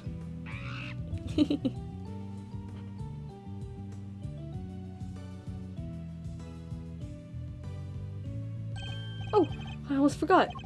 We're, doing a new show soon. No!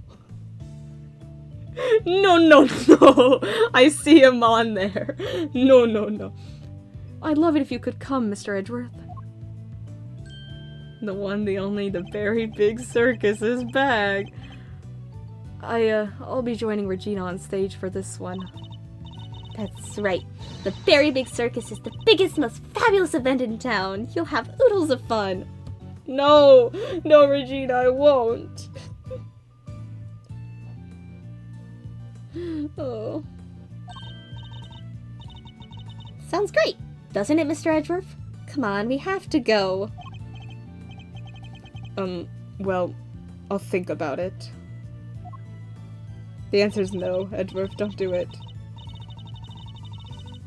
Alright, Simeon, we've got some training to do. It's time you and Regent got acquainted. Dude, she's gonna kill him. She's gonna kill him. The tiger's gonna eat him. What? Regent, the tiger? No way, I can't. No. Oh, you'll be fine, silly. You'll never meet a nicer kitty cat. I can't. Oh, he ran. Please, Regina, anything but that, please. No. Another satisfied customer. You done nothing, Eddie. Everyone just looking at him. Well, that was really something, Smiles. Talk about pulling it out of the bag. I couldn't have done it without you, Fender. Without your timely intervention, she would have gotten away. That's the only thing he did. Okay, I love Eddie. He's great. He's funny. That's the only way he helped us. Besides, I have you to thank for even being able to investigate this case in the first place. And that. Yeah, I'll give him that. Ah, stop it. Pat me on the back any harder and you're gonna make me blush. Or topple over. I suppose it'd be asking too much for you to take this seriously. Seriously? Miles, my friend, I'm always serious. Anyway, how does it feel to save an innocent client? That's what it means to be an attorney, after all. To be an attorney. Gotta say, I had a blast. Remind me of the good old days. Like Gregory was standing there right beside me. It's been like a zillion years since I felt this warm and fuzzy on the job. That's good? Bittersweet? I'm not sure. Say, Miles, you ever thought about going into the defense game full time? Ooh. No, the answer's no. Excuse me. You know, pick up where Gregory left off. Get out there and actually help people. Hey, pal, don't get any big ideas. Mr. Edgeworth ain't about to switch sides. Why not? Coming over to the light side's all the rage. Everybody's doing it these days. Come on, Mr. Fender, you know it's not about that. Chill, team, chill. Don't get it twisted. I was just asking a perfectly innocent question. No, you weren't. Heck, you were. Looks like you got a mean defense team there yourself, Miles. offender. I am a prosecutor. Yep, and I'm an attorney. You could be one too. I'm serious.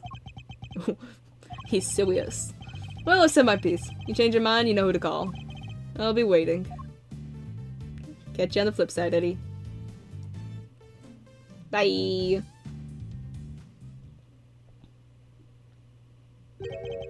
Follow in my father's footsteps. Aw. Could I really do such a thing? Oh! Don't show the Clash trial. Oh. I'm gonna become a defense attorney just like my dad. Gregory Edgeworth! An attorney, like my father. Me? Ooh. Ooh. Well, it doesn't happen. We know it doesn't happen. Oh. Yes, save. Turnabout Legacy. Alright, let's watch the opening.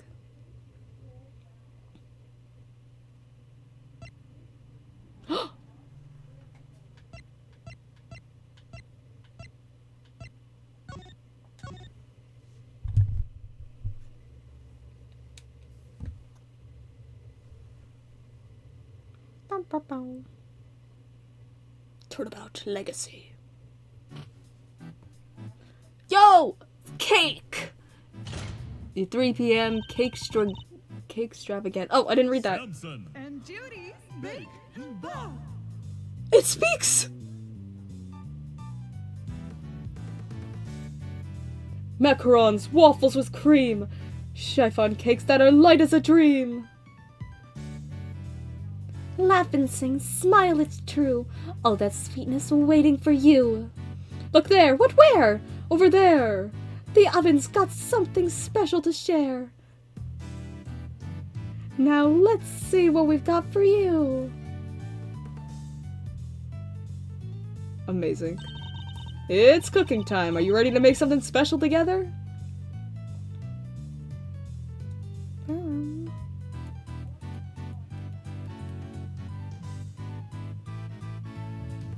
That's so cute. Oh. Wow, talk about a blast from the past. Aww. Hey, Gregory. Going back there tomorrow with your boy. Finally going to find out what happened 18 years ago. Oh. We're doing another case, solving a case from the past. Now, where have I heard this before? April 2nd, 10:05 a.m. Zodiac Hall, Fountain Room. Oh, wow. Wowie zowie, wowie zowie. Hello, gamers. Thank you so much for joining me. Oh man, this was longer than our long stream yesterday, but I really wanted to finish the game because I was really invested in that case. It took us through some twists and turns. Crazy. Nope, that doesn't... I was gonna raid someone, but they have raids turned off. So, let's raid someone else. Oh, let's raid you.